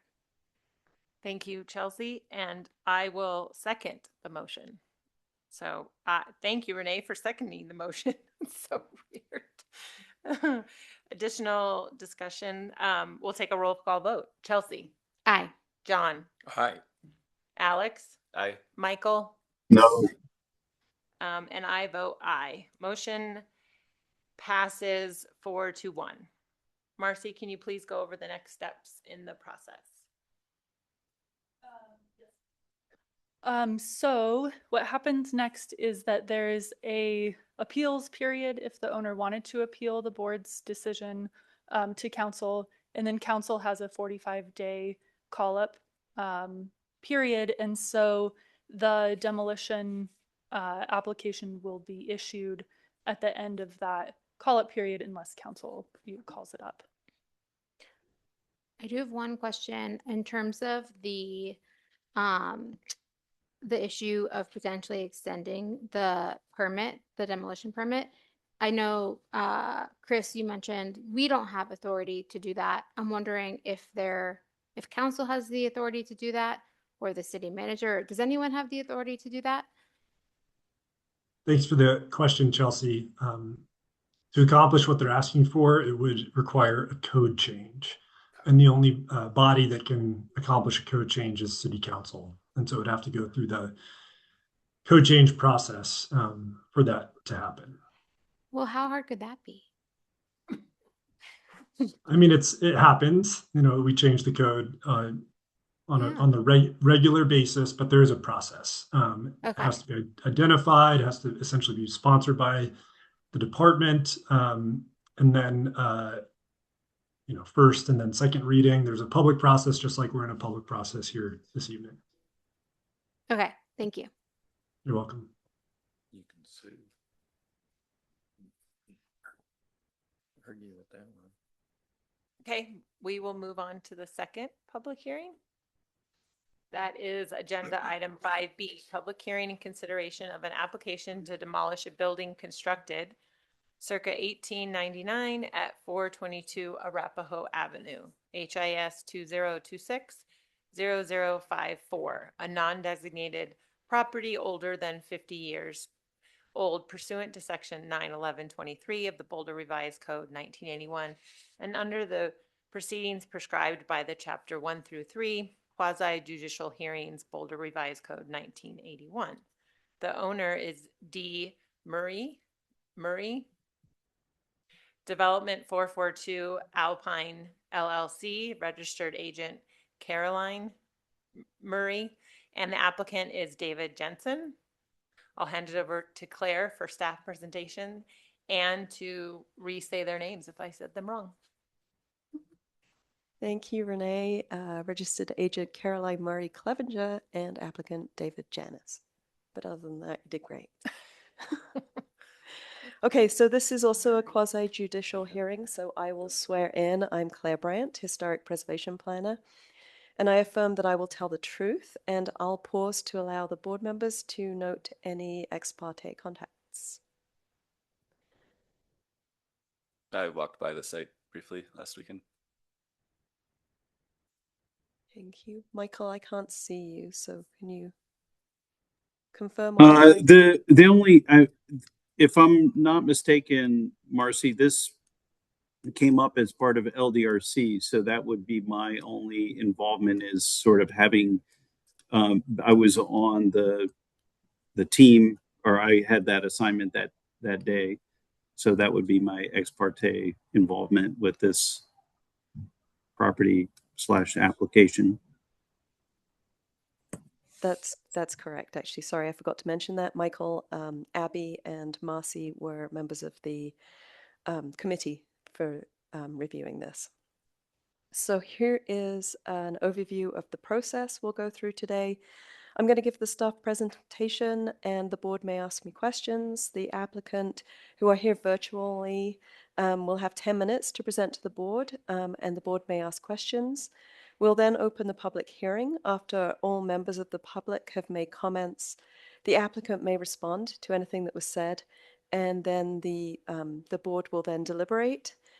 A motion requires an affirmative vote of at least 3 members to pass. Motions will state findings, conclusions, and a recommendation. And a record of this hearing is available in a couple of days as a video recording, with the official record added to the archive within 28 days. The criteria for review is outlined in the Boulder Revised Code under 91123. This is a demolition application, and the purpose of reviewing demolition applications is to prevent the loss of buildings that may have historic or architectural significance by providing time to consider alternatives to demolition. Claire, can I just looked at the elevations of this house, and so I will do an ex parte. I know somebody that wanted to purchase this house and like fell in love with it. So she showed me pictures and we talked about like what to do with the space. But other than that, that was just it. So sorry to interrupt you. Thank you. Chris, did you have any comments? Thank you, Renee. When did that conversation take place? 2 months ago when I was at the Pottery Lab, that fire station. Another historic building? No. So 2 or 3 months ago. Okay. And just to clarify what the facts are, is it you know somebody who really liked this house and you kind of talked about the house a bit with her a couple months ago? Yeah, she wanted to purchase the house as is. Just, you know, that sounds like a totally normal sort of interaction. Are you able to set that conversation to the side and then base any decision that you make here this evening on the facts presented and the criteria in the code? Yes. Great. And is there any reason that you have to believe that you can't be fair and neutral decision maker here? No. Amazing. Well, thank you. Sorry, Claire, continue. Thank you, Renee. The criteria that can be considered are the eligibility of the building for designation as an individual landmark. That's if it has historic or architectural significance. The relationship of the building to the character of the neighborhood as an established and definable area. The reasonable condition of the building and the projected cost of restoration or repair, although not deterioration caused by unreasonable neglect. The options for the board tonight are to approve the demolition request or place a stay of demolition to allow time to consider alternatives. A stay would not exceed 180 days from the day the review fee was paid, so would expire on June 15th. However, no, that's not right. Sorry. Do I have a date in there? Thank you. September 13th. However, the last regularly scheduled Landmarks Board meeting within the stay period would be September 2nd, which practically speaking makes it a 119-day stay. Obviously, that confuses us as well. So, the Planning and Development Services Department initially accepted the application to demolish the non-designated building on February 27th.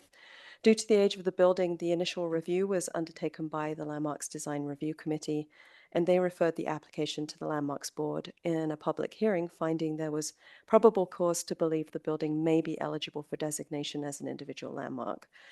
On March 17th, the applicant paid the Landmarks Board hearing fee to proceed with today's hearing.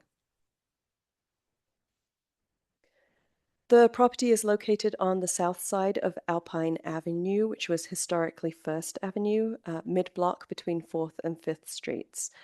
The property is located within the identified expanded Mapleton Potential Historic District and faces north towards Alpine Avenue. The property is bordered on the south by an unnamed alley. It's a one-story frame structure with a hipped roof. The building has moderate eaves and the roof is clad in asphalt shingles. The north elevation facing Alpine Avenue features a full-width enclosed porch addition and central hipped roof dormer at the ridgeline above. The porch includes multiple windows and beadboard siding. The original part of the building is behind the front porch addition, and the building sits on a stone foundation and is clad in narrow horizontal lap siding. The porch addition is about 110 square feet. It includes a new retaining wall and concrete foundation and was added in about 1973 by Esther Clevenger. Clevenger is recognized as one of Colorado's most important artists and likely constructed the north-facing enclosed porch as a painting studio, as the indirect light is important and sought after for painters. For its integrity, the building is in its original location. It retains some of its historic materials, including the roof dormer, horizontal lap siding, window trim, and windows. The building appears to retain the original facade within the enclosed porch. The building demonstrates vernacular workmanship and ability to convey a feeling of its time.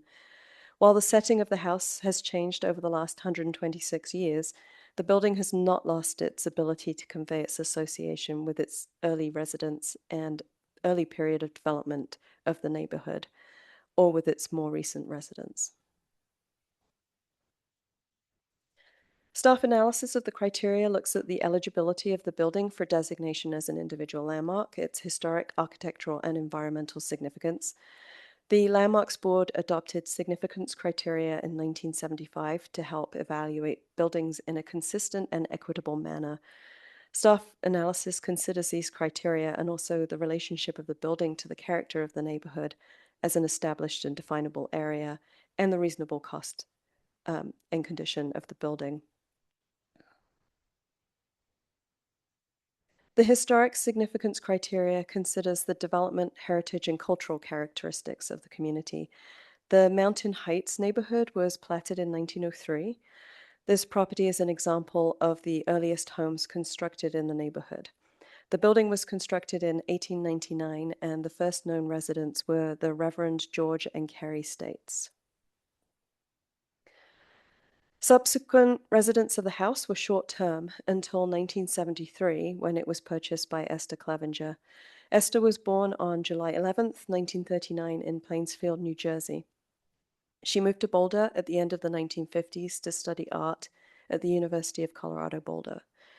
In the mid-1960s, she was part of an art collective called the Armory Group.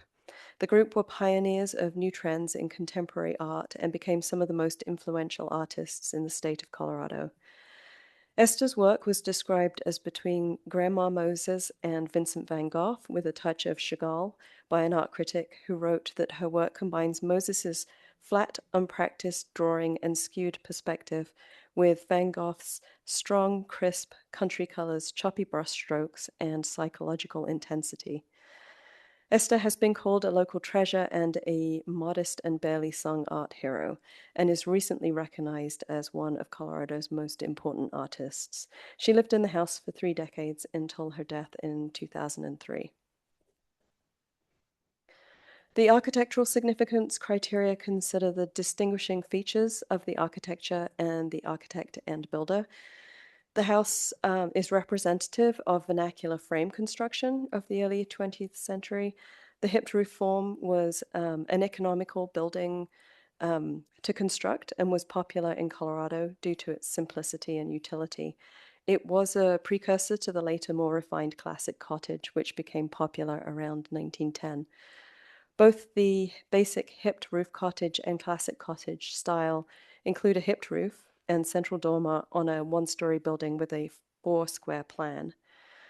Vernacular buildings are by definition not architecturally defined and rarely include artistic detailing. The builder of the house, Edward C. Porter, was a carpenter and purchased the lots that comprise the Mountain Heights plat. He typically built one house to the specification of future owner, sold the property, and then purchased another lot. He owned all 7 lots facing Alpine Avenue at some point. The environmental significance criteria considers the sense of identity created by the unique natural or man-made environment. The property is located within the boundaries of expanded Mapleton Potential Historic District. Changes to the surrounding houses have not diminished the connection to the neighborhood, and the property retains its historic character and fits the historic urban edge character of this area of Boulder. The Mountain Heights neighborhood was established in 1903 and has retained its character as a definable area. Block 1, which was between Alpine Avenue and Valley View Road and between 4th and 5th Streets of the Mountain Heights plat, developed as a residential area between 1899 and 1904. The remaining areas of the plat and the surrounding neighborhood remained relatively undeveloped until the Second World War. During this time, ex-servicemen returned to Boulder for higher educational opportunities, and the student population more than doubled. So the need for housing increased, and growth continued into the 1960s. The aerial image from 1966 in the center here illustrates the number of houses constructed during this period, especially at the center of the Mountain Heights plat and just to the east of the area. The neighborhood is currently undergoing a 3rd phase of development, with contemporary houses replacing some of the existing buildings and new development on the western side of the plat. The applicant provided information about the condition of the building and the projected cost of repair, which was included in the packet. The applicant is here and can answer any questions you may have. But in summary, the house is on its original rubble foundation. It has significant wood rot. Other aspects of the condition result in it needing an estimated 50 to 75% remodel before it is habitable or code compliant, and the cost is economically inconsistent with the value of the house. Staff finds that the demolition of the house is appropriate based on the criteria set forth in section 91123F, in that while the building may be eligible for designation as an individual landmark, the building is in poor condition and the cost of restoration is likely prohibitive. The condition of the building is not due to unreasonable neglect, but rather due to the age of the building, expansive soils, and a shallow foundation. Our recommended motion is that the Landmarks Board approve the application to demolish the building at 422 Alpine Ave. Should the board choose to issue the demolition approval, staff will require that prior to any demolition, the following be submitted to staff for review, approval, and recording. Measured drawings of all exterior elevations of the building, a site plan showing the location of all existing improvements, and high-quality digital photographs of the exterior of the building. That's the end of the staff presentation. This is a reminder of the next steps. The applicant has up to 10 minutes to present to the board, followed by public participation and an opportunity for the applicant to respond to anything that's said, and then board deliberation. Are there any questions for staff before we move on to the applicant's presentation? I have a question. Go ahead. Claire, I'm not sure that I heard it deliberately, but did you say that the porch was, the roof expanded and then enclosed as a studio as a result of the artist who owned the house in 73? I mean, do we have a date on the enclosure? We do. It is 1973. Okay, so for her, I forget her name, Clevenger? Yes, it was. The permit was pulled by Esther Clevenger, so we can assume that she built the porch Sure. or had somebody build the porch on her behalf. Thank you.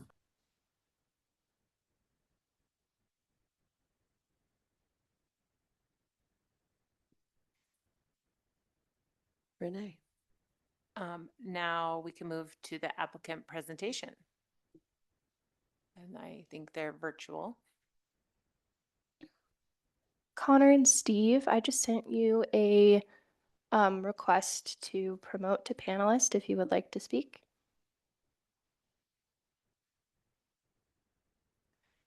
Mariah, could you also promote Amy and Bill as well, please?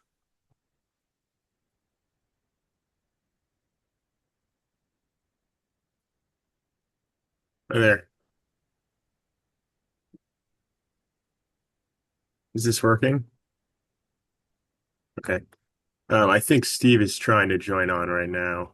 No, I'm Is I'm here. You're here? Okay. Yep. And if Amy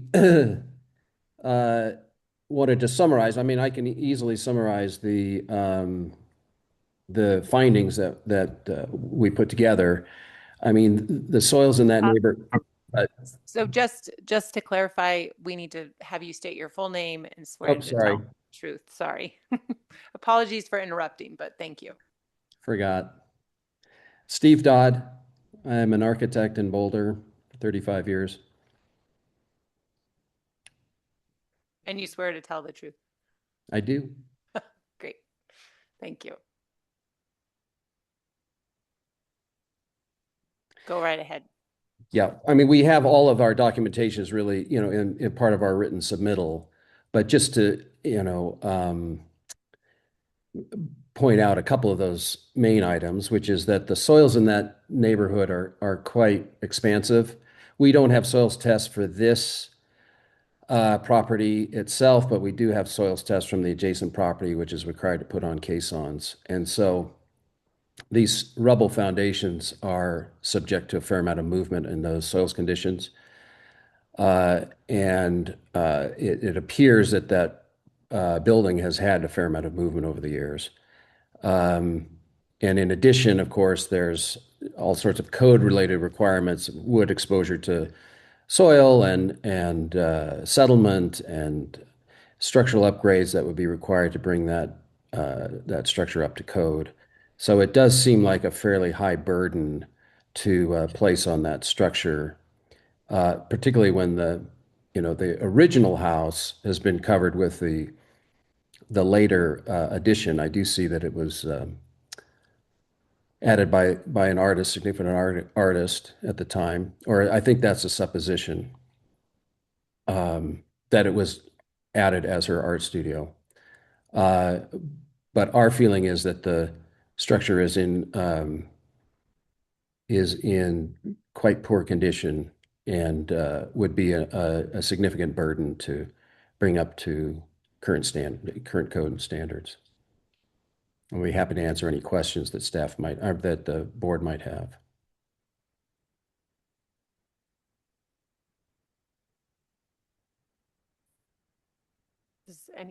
Is that the end of the presentation? Yes. Great. Does anyone on the board have any questions? I have a question. And I see three people representing the applicant, the owner. So I'm not sure, aside from Steve, who said he was the architect, is two questions that are related. Does anybody live in the house currently? And if not, when was the last time somebody did live in the house? The house is not currently occupied, and as far as I know, actually, I guess I should defer to Amy or Dave on that. They might have more accurate information. Are they? I don't see them on the list. Were they promoted? I'm here. Oh, good. So Yes. Amy, just state your name and swear to tell the truth. Yes, Amy Lamanuzzi, Director of Operations. I swear to tell the truth. Thank So you. it is currently rented. The owner is also a Clevenger. It is currently rented, but it is not consistent with. It's not it's not up to code. So it is currently inhabited with a renter, which is not planned to continue.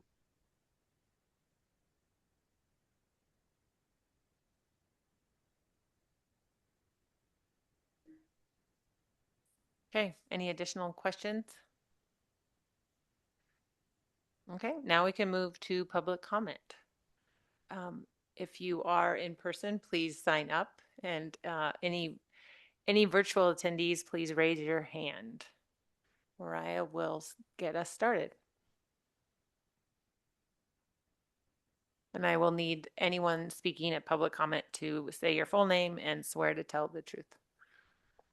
Okay. First up, we have Lynn Siegel.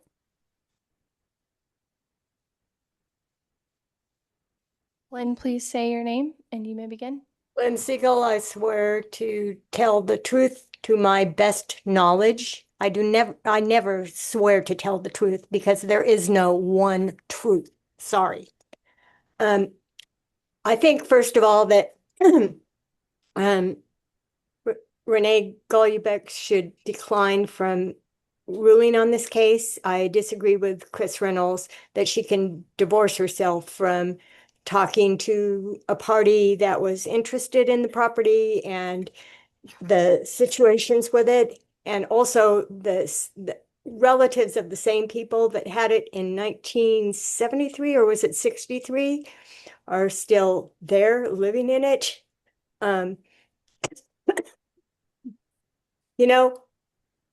Steve, my house at 538 Dewey, also in Mountain Heights, has expansive soils.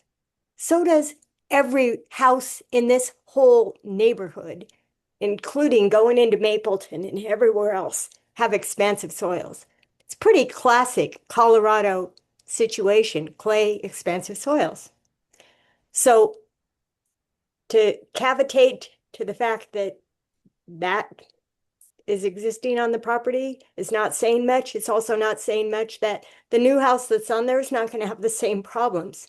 And we're going to be demolishing things like the Unity Church, which was built in 1992 and will be a huge carbon footprint to just take down. Once again, I'm revolted, I'm disgusted by the level of development in this community that's pushing things to the max You know, there's a house on Alpine, across the street from this one, Steve. You probably know the place. 10, 12 million probably, from a little house that was also demolished with this very landmarks board. Disgusting. You know, how much did that drive up my property tax? What about my affordability? You know, I'm 73. You're giving away tonight. You gave away. This reminded me of Central School, going back to Historic Boulder days, the beginning of how Historic Boulder started. that school went down, and that's the state of affairs in Boulder. The higher you go, the lower you come. The lower this place is as a nice, interesting place with a fabulous artist who lived in there that has some really neat features with his house, with the sun porch and such. Thank you, Lynn. Thanks, Lynn. Do we have any additional public speakers? No more. Great. The applicant may have an additional 3 minutes if they would like to comment on anything that has been said during public comment. Would you like to respond to anything that was said? Not at this time. I mean, I do live in the neighborhood. I've lived here for 35 years and care a lot about what happens here. But I disagree with Lynn on the any work that has to be done on this property will need to meet current codes, which are quite different than even were in place in 1975. So those are all legitimate concerns that we have to take into account. Great. We can now move on to a board discussion. I ask that everyone else mute your computer or phone for the duration of the discussion. We'll estimate 45 minutes for the discussion. Would anyone like to lead the charge? Well, I was promised this meeting would end at 8:30, so Promises that's are what it's broken. no. So just to to that end, I will just say I agree with staff's recommendation. Thank you. I think it's great. Thank you, Marcy, for the staff presentation. It is really interesting I just find it interesting to read all the documents and who you found to live there. And I think it's really neat to see the story of the house. And even though a public member would like me to recuse myself, I do think that I can speak to the merit of the building and to what we are asked to do today. So in saying that and making it short and sweet, I will be supporting the staff recommendation. Also in support of the staff recommendation, this block of Alpine Avenue is rather steep and the house is starting to make its way down the hill. So I believe that the cost burden associated with bringing this up to code before even, or stabilizing the home before even improving it is more burdensome than anyone should be put through.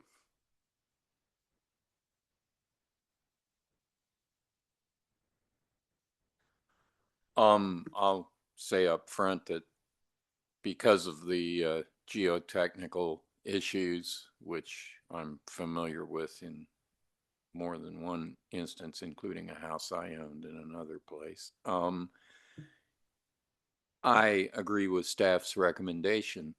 However, I'm going to make a plea for very thorough documentation, not so much of the physical house, but of the life around this house, because the story that I just heard I found very interesting, that it is a house that played a seminal role in Boulder's art community, at least through that period of time. And there are probably stories and artifacts and so on associated with that it would be nice to somehow capture and document. So I'm throwing that out there. with my support for the recommendation.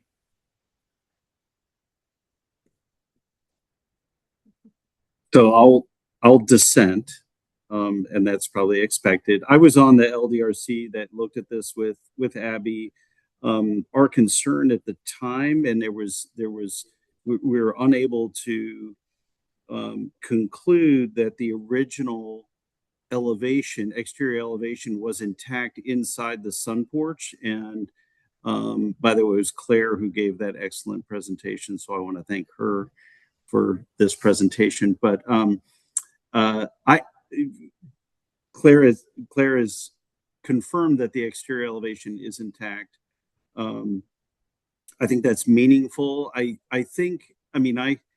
looked at the geotech report. I understand that there's expansive soils, but the house has been on that site for 140 years. And in my opinion, it hasn't, just looking at the cracks in the foundations and whatnot, it hasn't moved significantly in 140 years. So I sort of personally, I feel like the investment to stabilize the foundations there's value in that for keeping this house. And again, that's my personal take as an architect on a vanishing breed of humble homes in Boulder. This one with an association to an artist that seems important to the history of Boulder. I am a little confused about how the house can be portrayed as inhabitable, yet somebody is currently living in the house.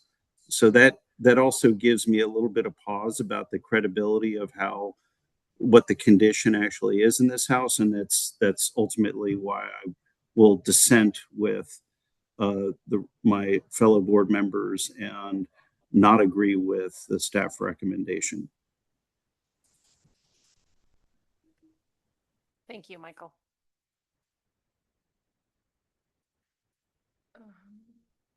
Do we have a motion, either direction?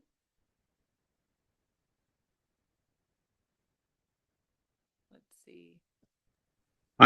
I'd like to make a motion for a stay of demolition.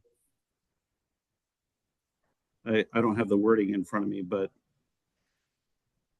Can you give me if there's just a second and I'll put that up. if there's no support for that, then it's not worth it for somebody to conjure up the text. I'll just say I wouldn't support that just because I feel like there's been a lot of evidence and research done on this project, and I think just delaying the inevitable is not good practice. So What are you saying is the inevitable? well, we had several people say that they agreed with staff's recommendation. Okay. The inevitable is the vote. That they agree with staff's recommendation. Right. Okay. So I do want to point out that anybody can make a motion, and then if there is no second, then the motion dies. And so any board member can make any motion that they desire. And so just want to make sure that folks aren't being prevented from making a motion if they so desire.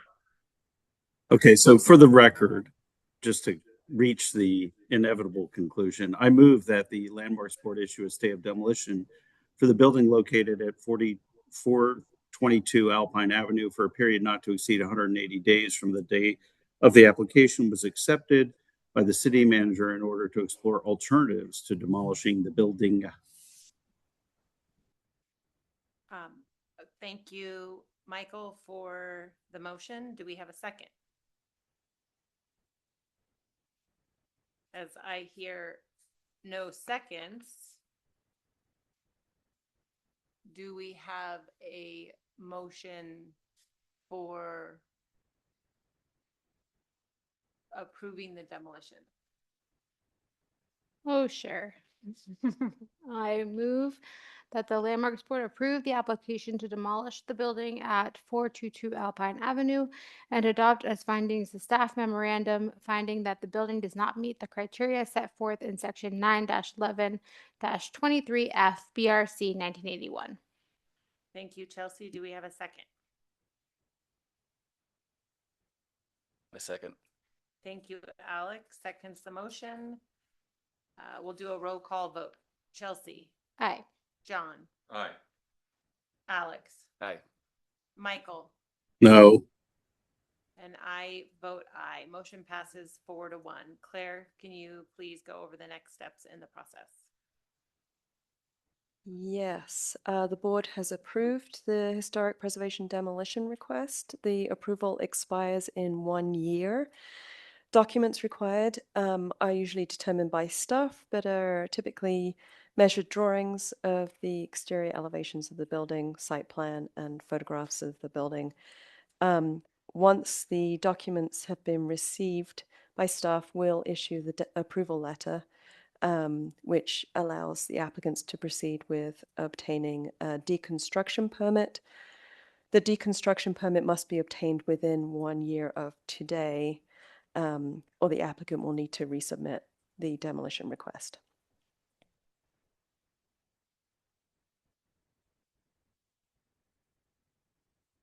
We can now move to matters, which will take approximately 30 minutes, and the start time is 8 o'clock. Let's move on to matters. Back to you, Marcy. Thank you. And just before we hand it over to Claire for a National Register nomination, I do also want to recognize May is Historic Preservation and Archaeology Month. And there is, as you heard under open comment, the annual Square Nails Award Ceremony on Monday, May 18th. And we're just a little bit behind in advertising it, but please come if you'd like. It's at Chautauqua Auditorium. It's being a little reimagined this year. It will probably be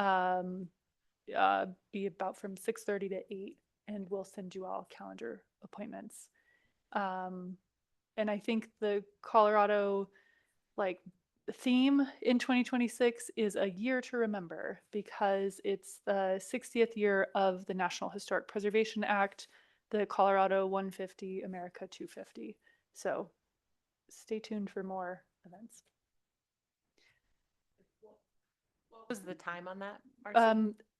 The program starts at 6:30, refreshments at 6 o'clock in the Chautauqua Community House. Okay, thank you. Yeah.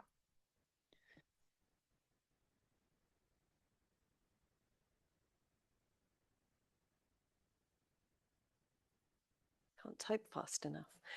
Okay.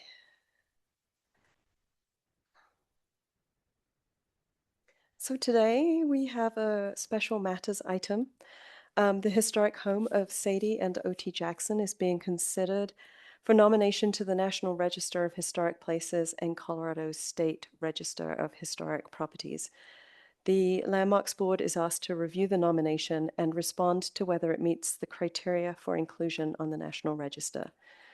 The criterion is association with the lives of persons significant in our past in the areas of Black African American history and social history, socioeconomic history. The house is associated with Sadie and Oliver Toussaint Jackson and served as a central location as they developed their business in Boulder. It represents the economic achievements of both Sadie and OT, in addition to exemplifying national patterns of African American home ownership, entrepreneurship, and economic self-determination. The period of significance is 1893 to 1899.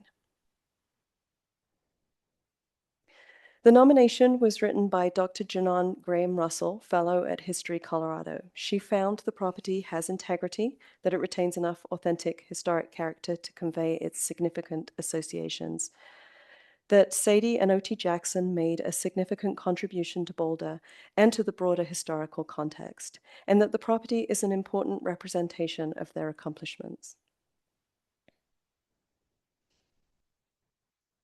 This presentation includes a summary of Sadie and O.T. Jackson's contribution to Boulder and beyond. As a certified local government, we are required to determine whether the nomination meets the criteria for inclusion on the National Register. Staff has reviewed and added comments to the draft nomination, and the Mayor has written a letter of support. If the Landmarks Board also supports the nomination, the State Historic Preservation Office forwards it to the Review Board for consideration. If the Landmarks Board does not support the nomination, they must provide a written statement detailing the reasons, which will be considered by the State Review Board, which then makes a determination on whether to forward the nomination to the National Park Service. The keeper of the National Register of Historic Places makes the final decision.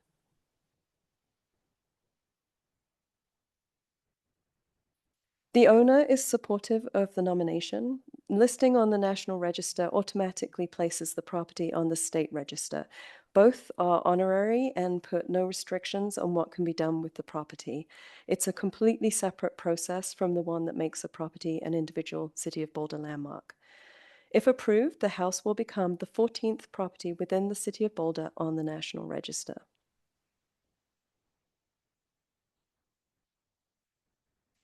OT was born Oliver Toussaint Jackson in Oxford, Ohio on April 6, 1862.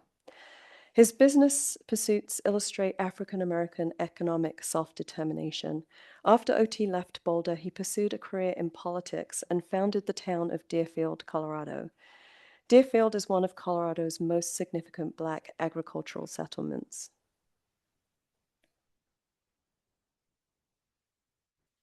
This is OT at Chautauqua's dining hall with other staff members. OT was the first dining hall manager. And this is Sadie Jackson standing right next to him. Sadie and OT were a power couple in the Black community in Boulder, and Sadie had a clear influence and impact on OT's success. Sadie was born Sarah Condetta Cook in 1856 in Michigan. She was born free, as were her parents, Priscilla and Major, who worked as a shoemaker. Outside the bonds of slavery, Major and Priscilla were able to grow wealth. They also chose to prioritize education for their children. Sadie's family connections likely influenced OT's pursuits and success. Her older brother, John Hartwell Cook, attended Oberlin College, where he received both bachelor's and master's degrees. He graduated in the first class of students at Howard University Law School in Washington, D.C., and became a lawyer. His son, Sadie's nephew, was Will Marion Cook, considered one of the foremost American musicians of his generation, and regarded by many as its leading composer. The family lived in Washington, D.C., where W.E.B. Du Bois considered them amongst his talented 10th. Sadie and her sister Lucinda also attended Oberlin College. The girls were allowed to attend the preparatory department, which provided the equivalent of a high school diploma that qualified them to teach. Lucinda became a teacher after graduating Oberlin in 1877. Although she lived in Washington, D.C. with her brother and his family, she contributed financially to Sadie and OT's business pursuits. Sadie graduated from Oberlin in 1878 after successfully completing prep. She followed her sister and brother east and also found a teaching position. Sadie's older sister, Virginia, chose to marry rather than teach, as they were not allowed to do both. Virginia married OT's older brother, James Harvey Jackson, known as J.H. J.H. and Virginia also prioritized education. Their daughter, Cora, became the first Black person to graduate from the University of Chicago. J.H. and Virginia also contributed to Sadie and OT's businesses, including helping OT get a start in the service industry. A few years after their marriage, J.H. and Virginia moved to Cleveland, and OT followed shortly after. By 1883, both J.H. and OT lived in Cleveland working as waiters. OT learned the business from the ground up under the watchful eye of J.H. When Sadie's father, Major, died, he left about $6,000 to his 9 children. With a college education, the young ladies were allowed to manage their own inheritance with the oversight of their brothers. Although a relatively small amount of money, this gave them some financial independence and flexibility with their choices.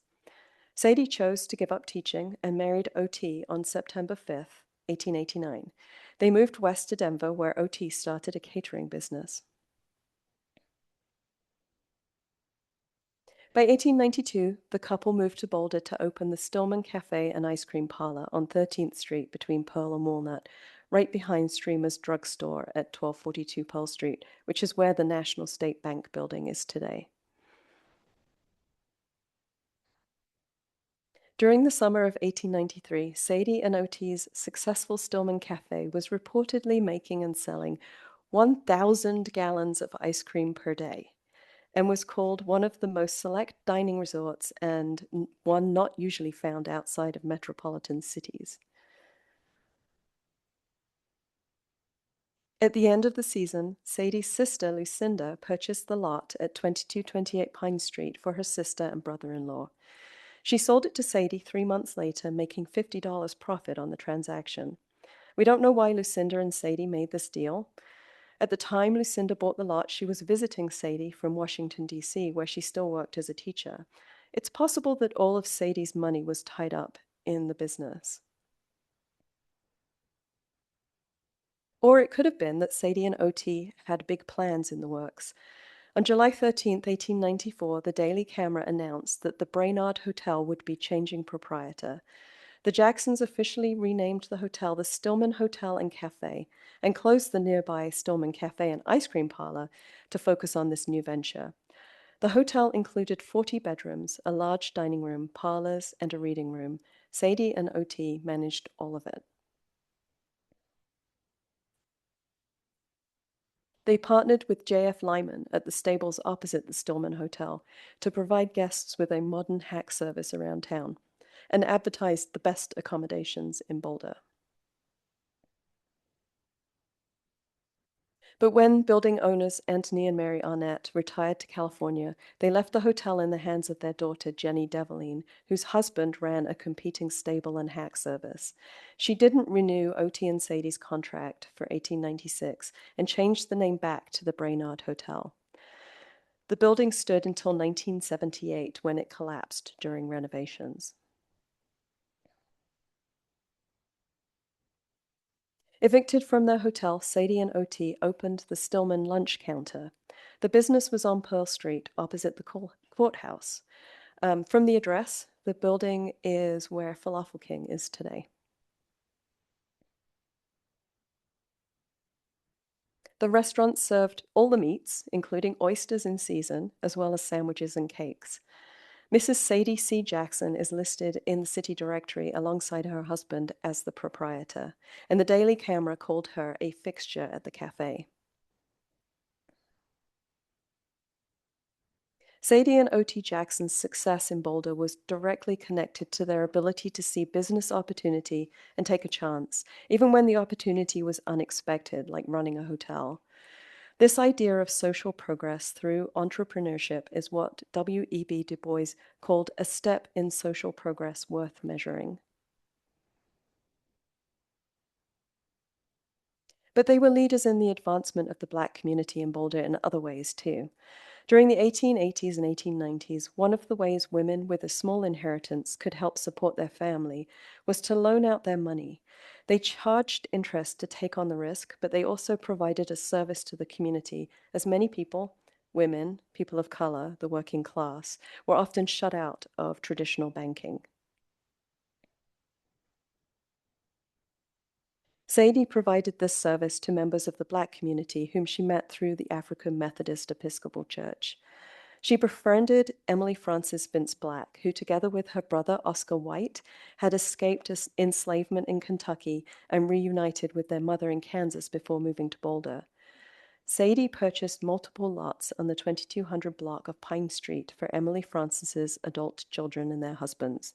She also loaned them money so they could afford to build houses on the lots. Sadie's actions allowed these families to own property and begin to build wealth, and it helped to strengthen the Black community. And as the next few years challenged the couple, Sadie relied heavily on the AME Church and the community she had built around herself. Sadie and OT had a child who died very young. Likely grieving in 1898, OT abruptly sold the Stillman lunch counter and moved to Colorado Springs. He returned 3 months later and purchased the downtown Pearl Cafe. He closed that business within 3 months. Their luck seemed to change with the opening of the Colorado Chautauqua. The Chautauqua was founded by the University of Texas to provide teachers with summer school and continuing education in a cooler location. By May 1898, the city began construction of the auditorium and dining hall. The dining hall was finished less than a month later. During the first year, facilities were basic and most visitors lodged in tents. By the second season, the Chautauqua had added cottages, and 24 visitors decided to stay into the fall. OT was awarded the contract to provide them with meals during their extended stay. The following season, both Sadie and OT were employed to run the Chautauqua dining hall. OT was the steward, the manager. The chef in this image appears to be J.H., his brother. That same year, Sadie and OT opened Jackson's Resort at 55th and Arapahoe. OT advertised it as a roadhouse without strong drinks, nothing to intoxicate, dinner parties a specialty. The resort welcomed all. Within a few years, they had expanded the facility with a dance floor, a banquet hall, and added a baseball diamond on the grounds. By 1899, they lived at the resort year-round and farmed some of the land. J.H. and his youngest daughter lived with them and helped run the resort and the farm. Sadie rented out the family home at 2228 Pine Street for a few years before selling it in 1902.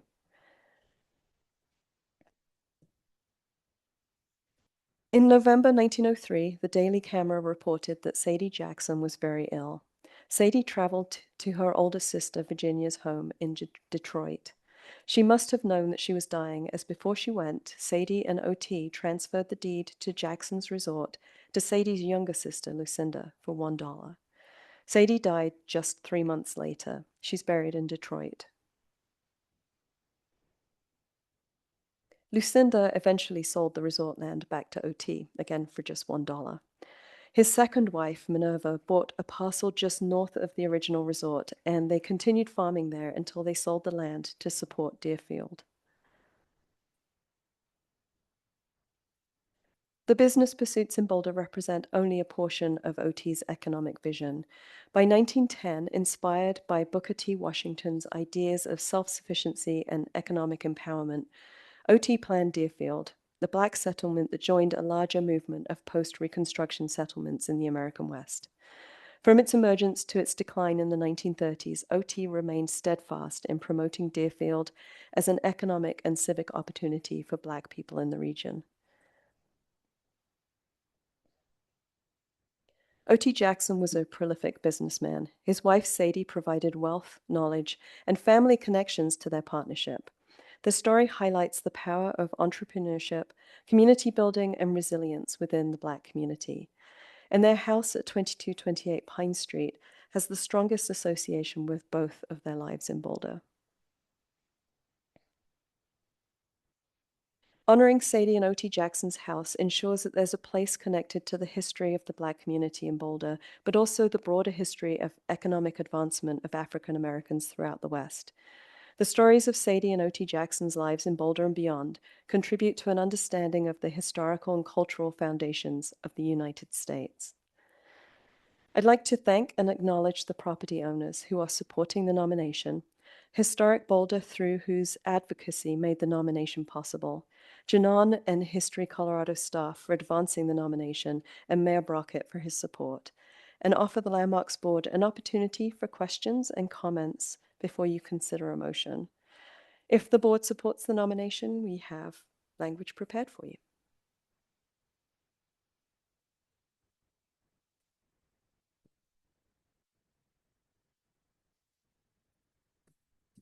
Thank you. Does anybody have any questions or comments? I want to say thank you so much. It's so amazing to like look at this. How old was Sadie when she died? Do you know? I believe she was 46. To do all that in just 46 years. My only note here is that they mentioned oysters in season in Colorado. So I would have to say that would be my only rebuttal. We have a different definition of oysters in Oh, Colorado. maybe it was Rocky Mountain. Rocky Mountain oysters. But it was right next to fish, so I don't know. But And they're always in season. In season somewhere. Yeah. It took a while to get here.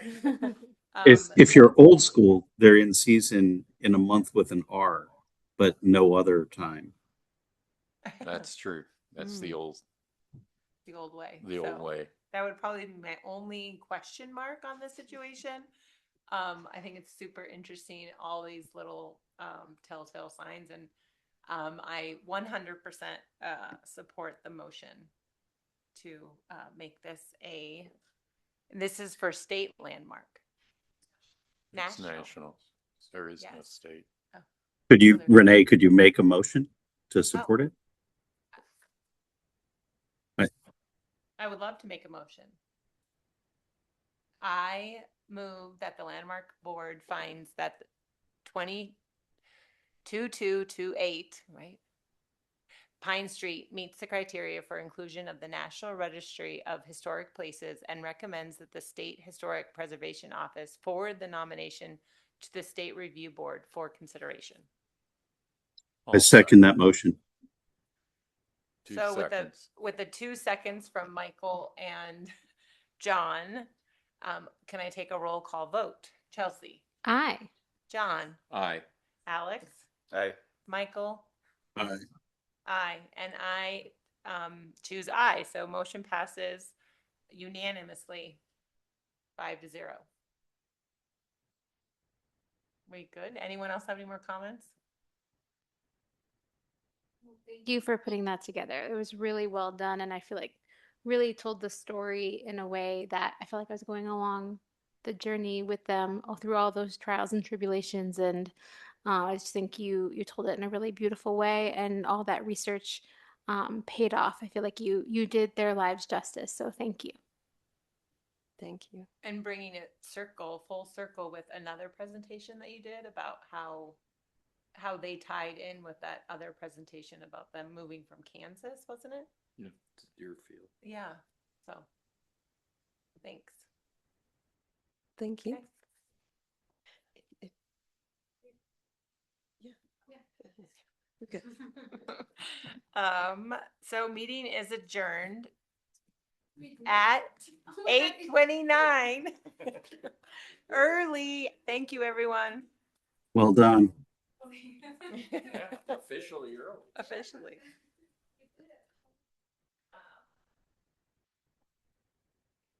And Claire, I Now really the think next that you steps. should record your like she has such a way of like it's very soothing. Like I could fall asleep to it. Not that it's not interesting, but it's like very soothing.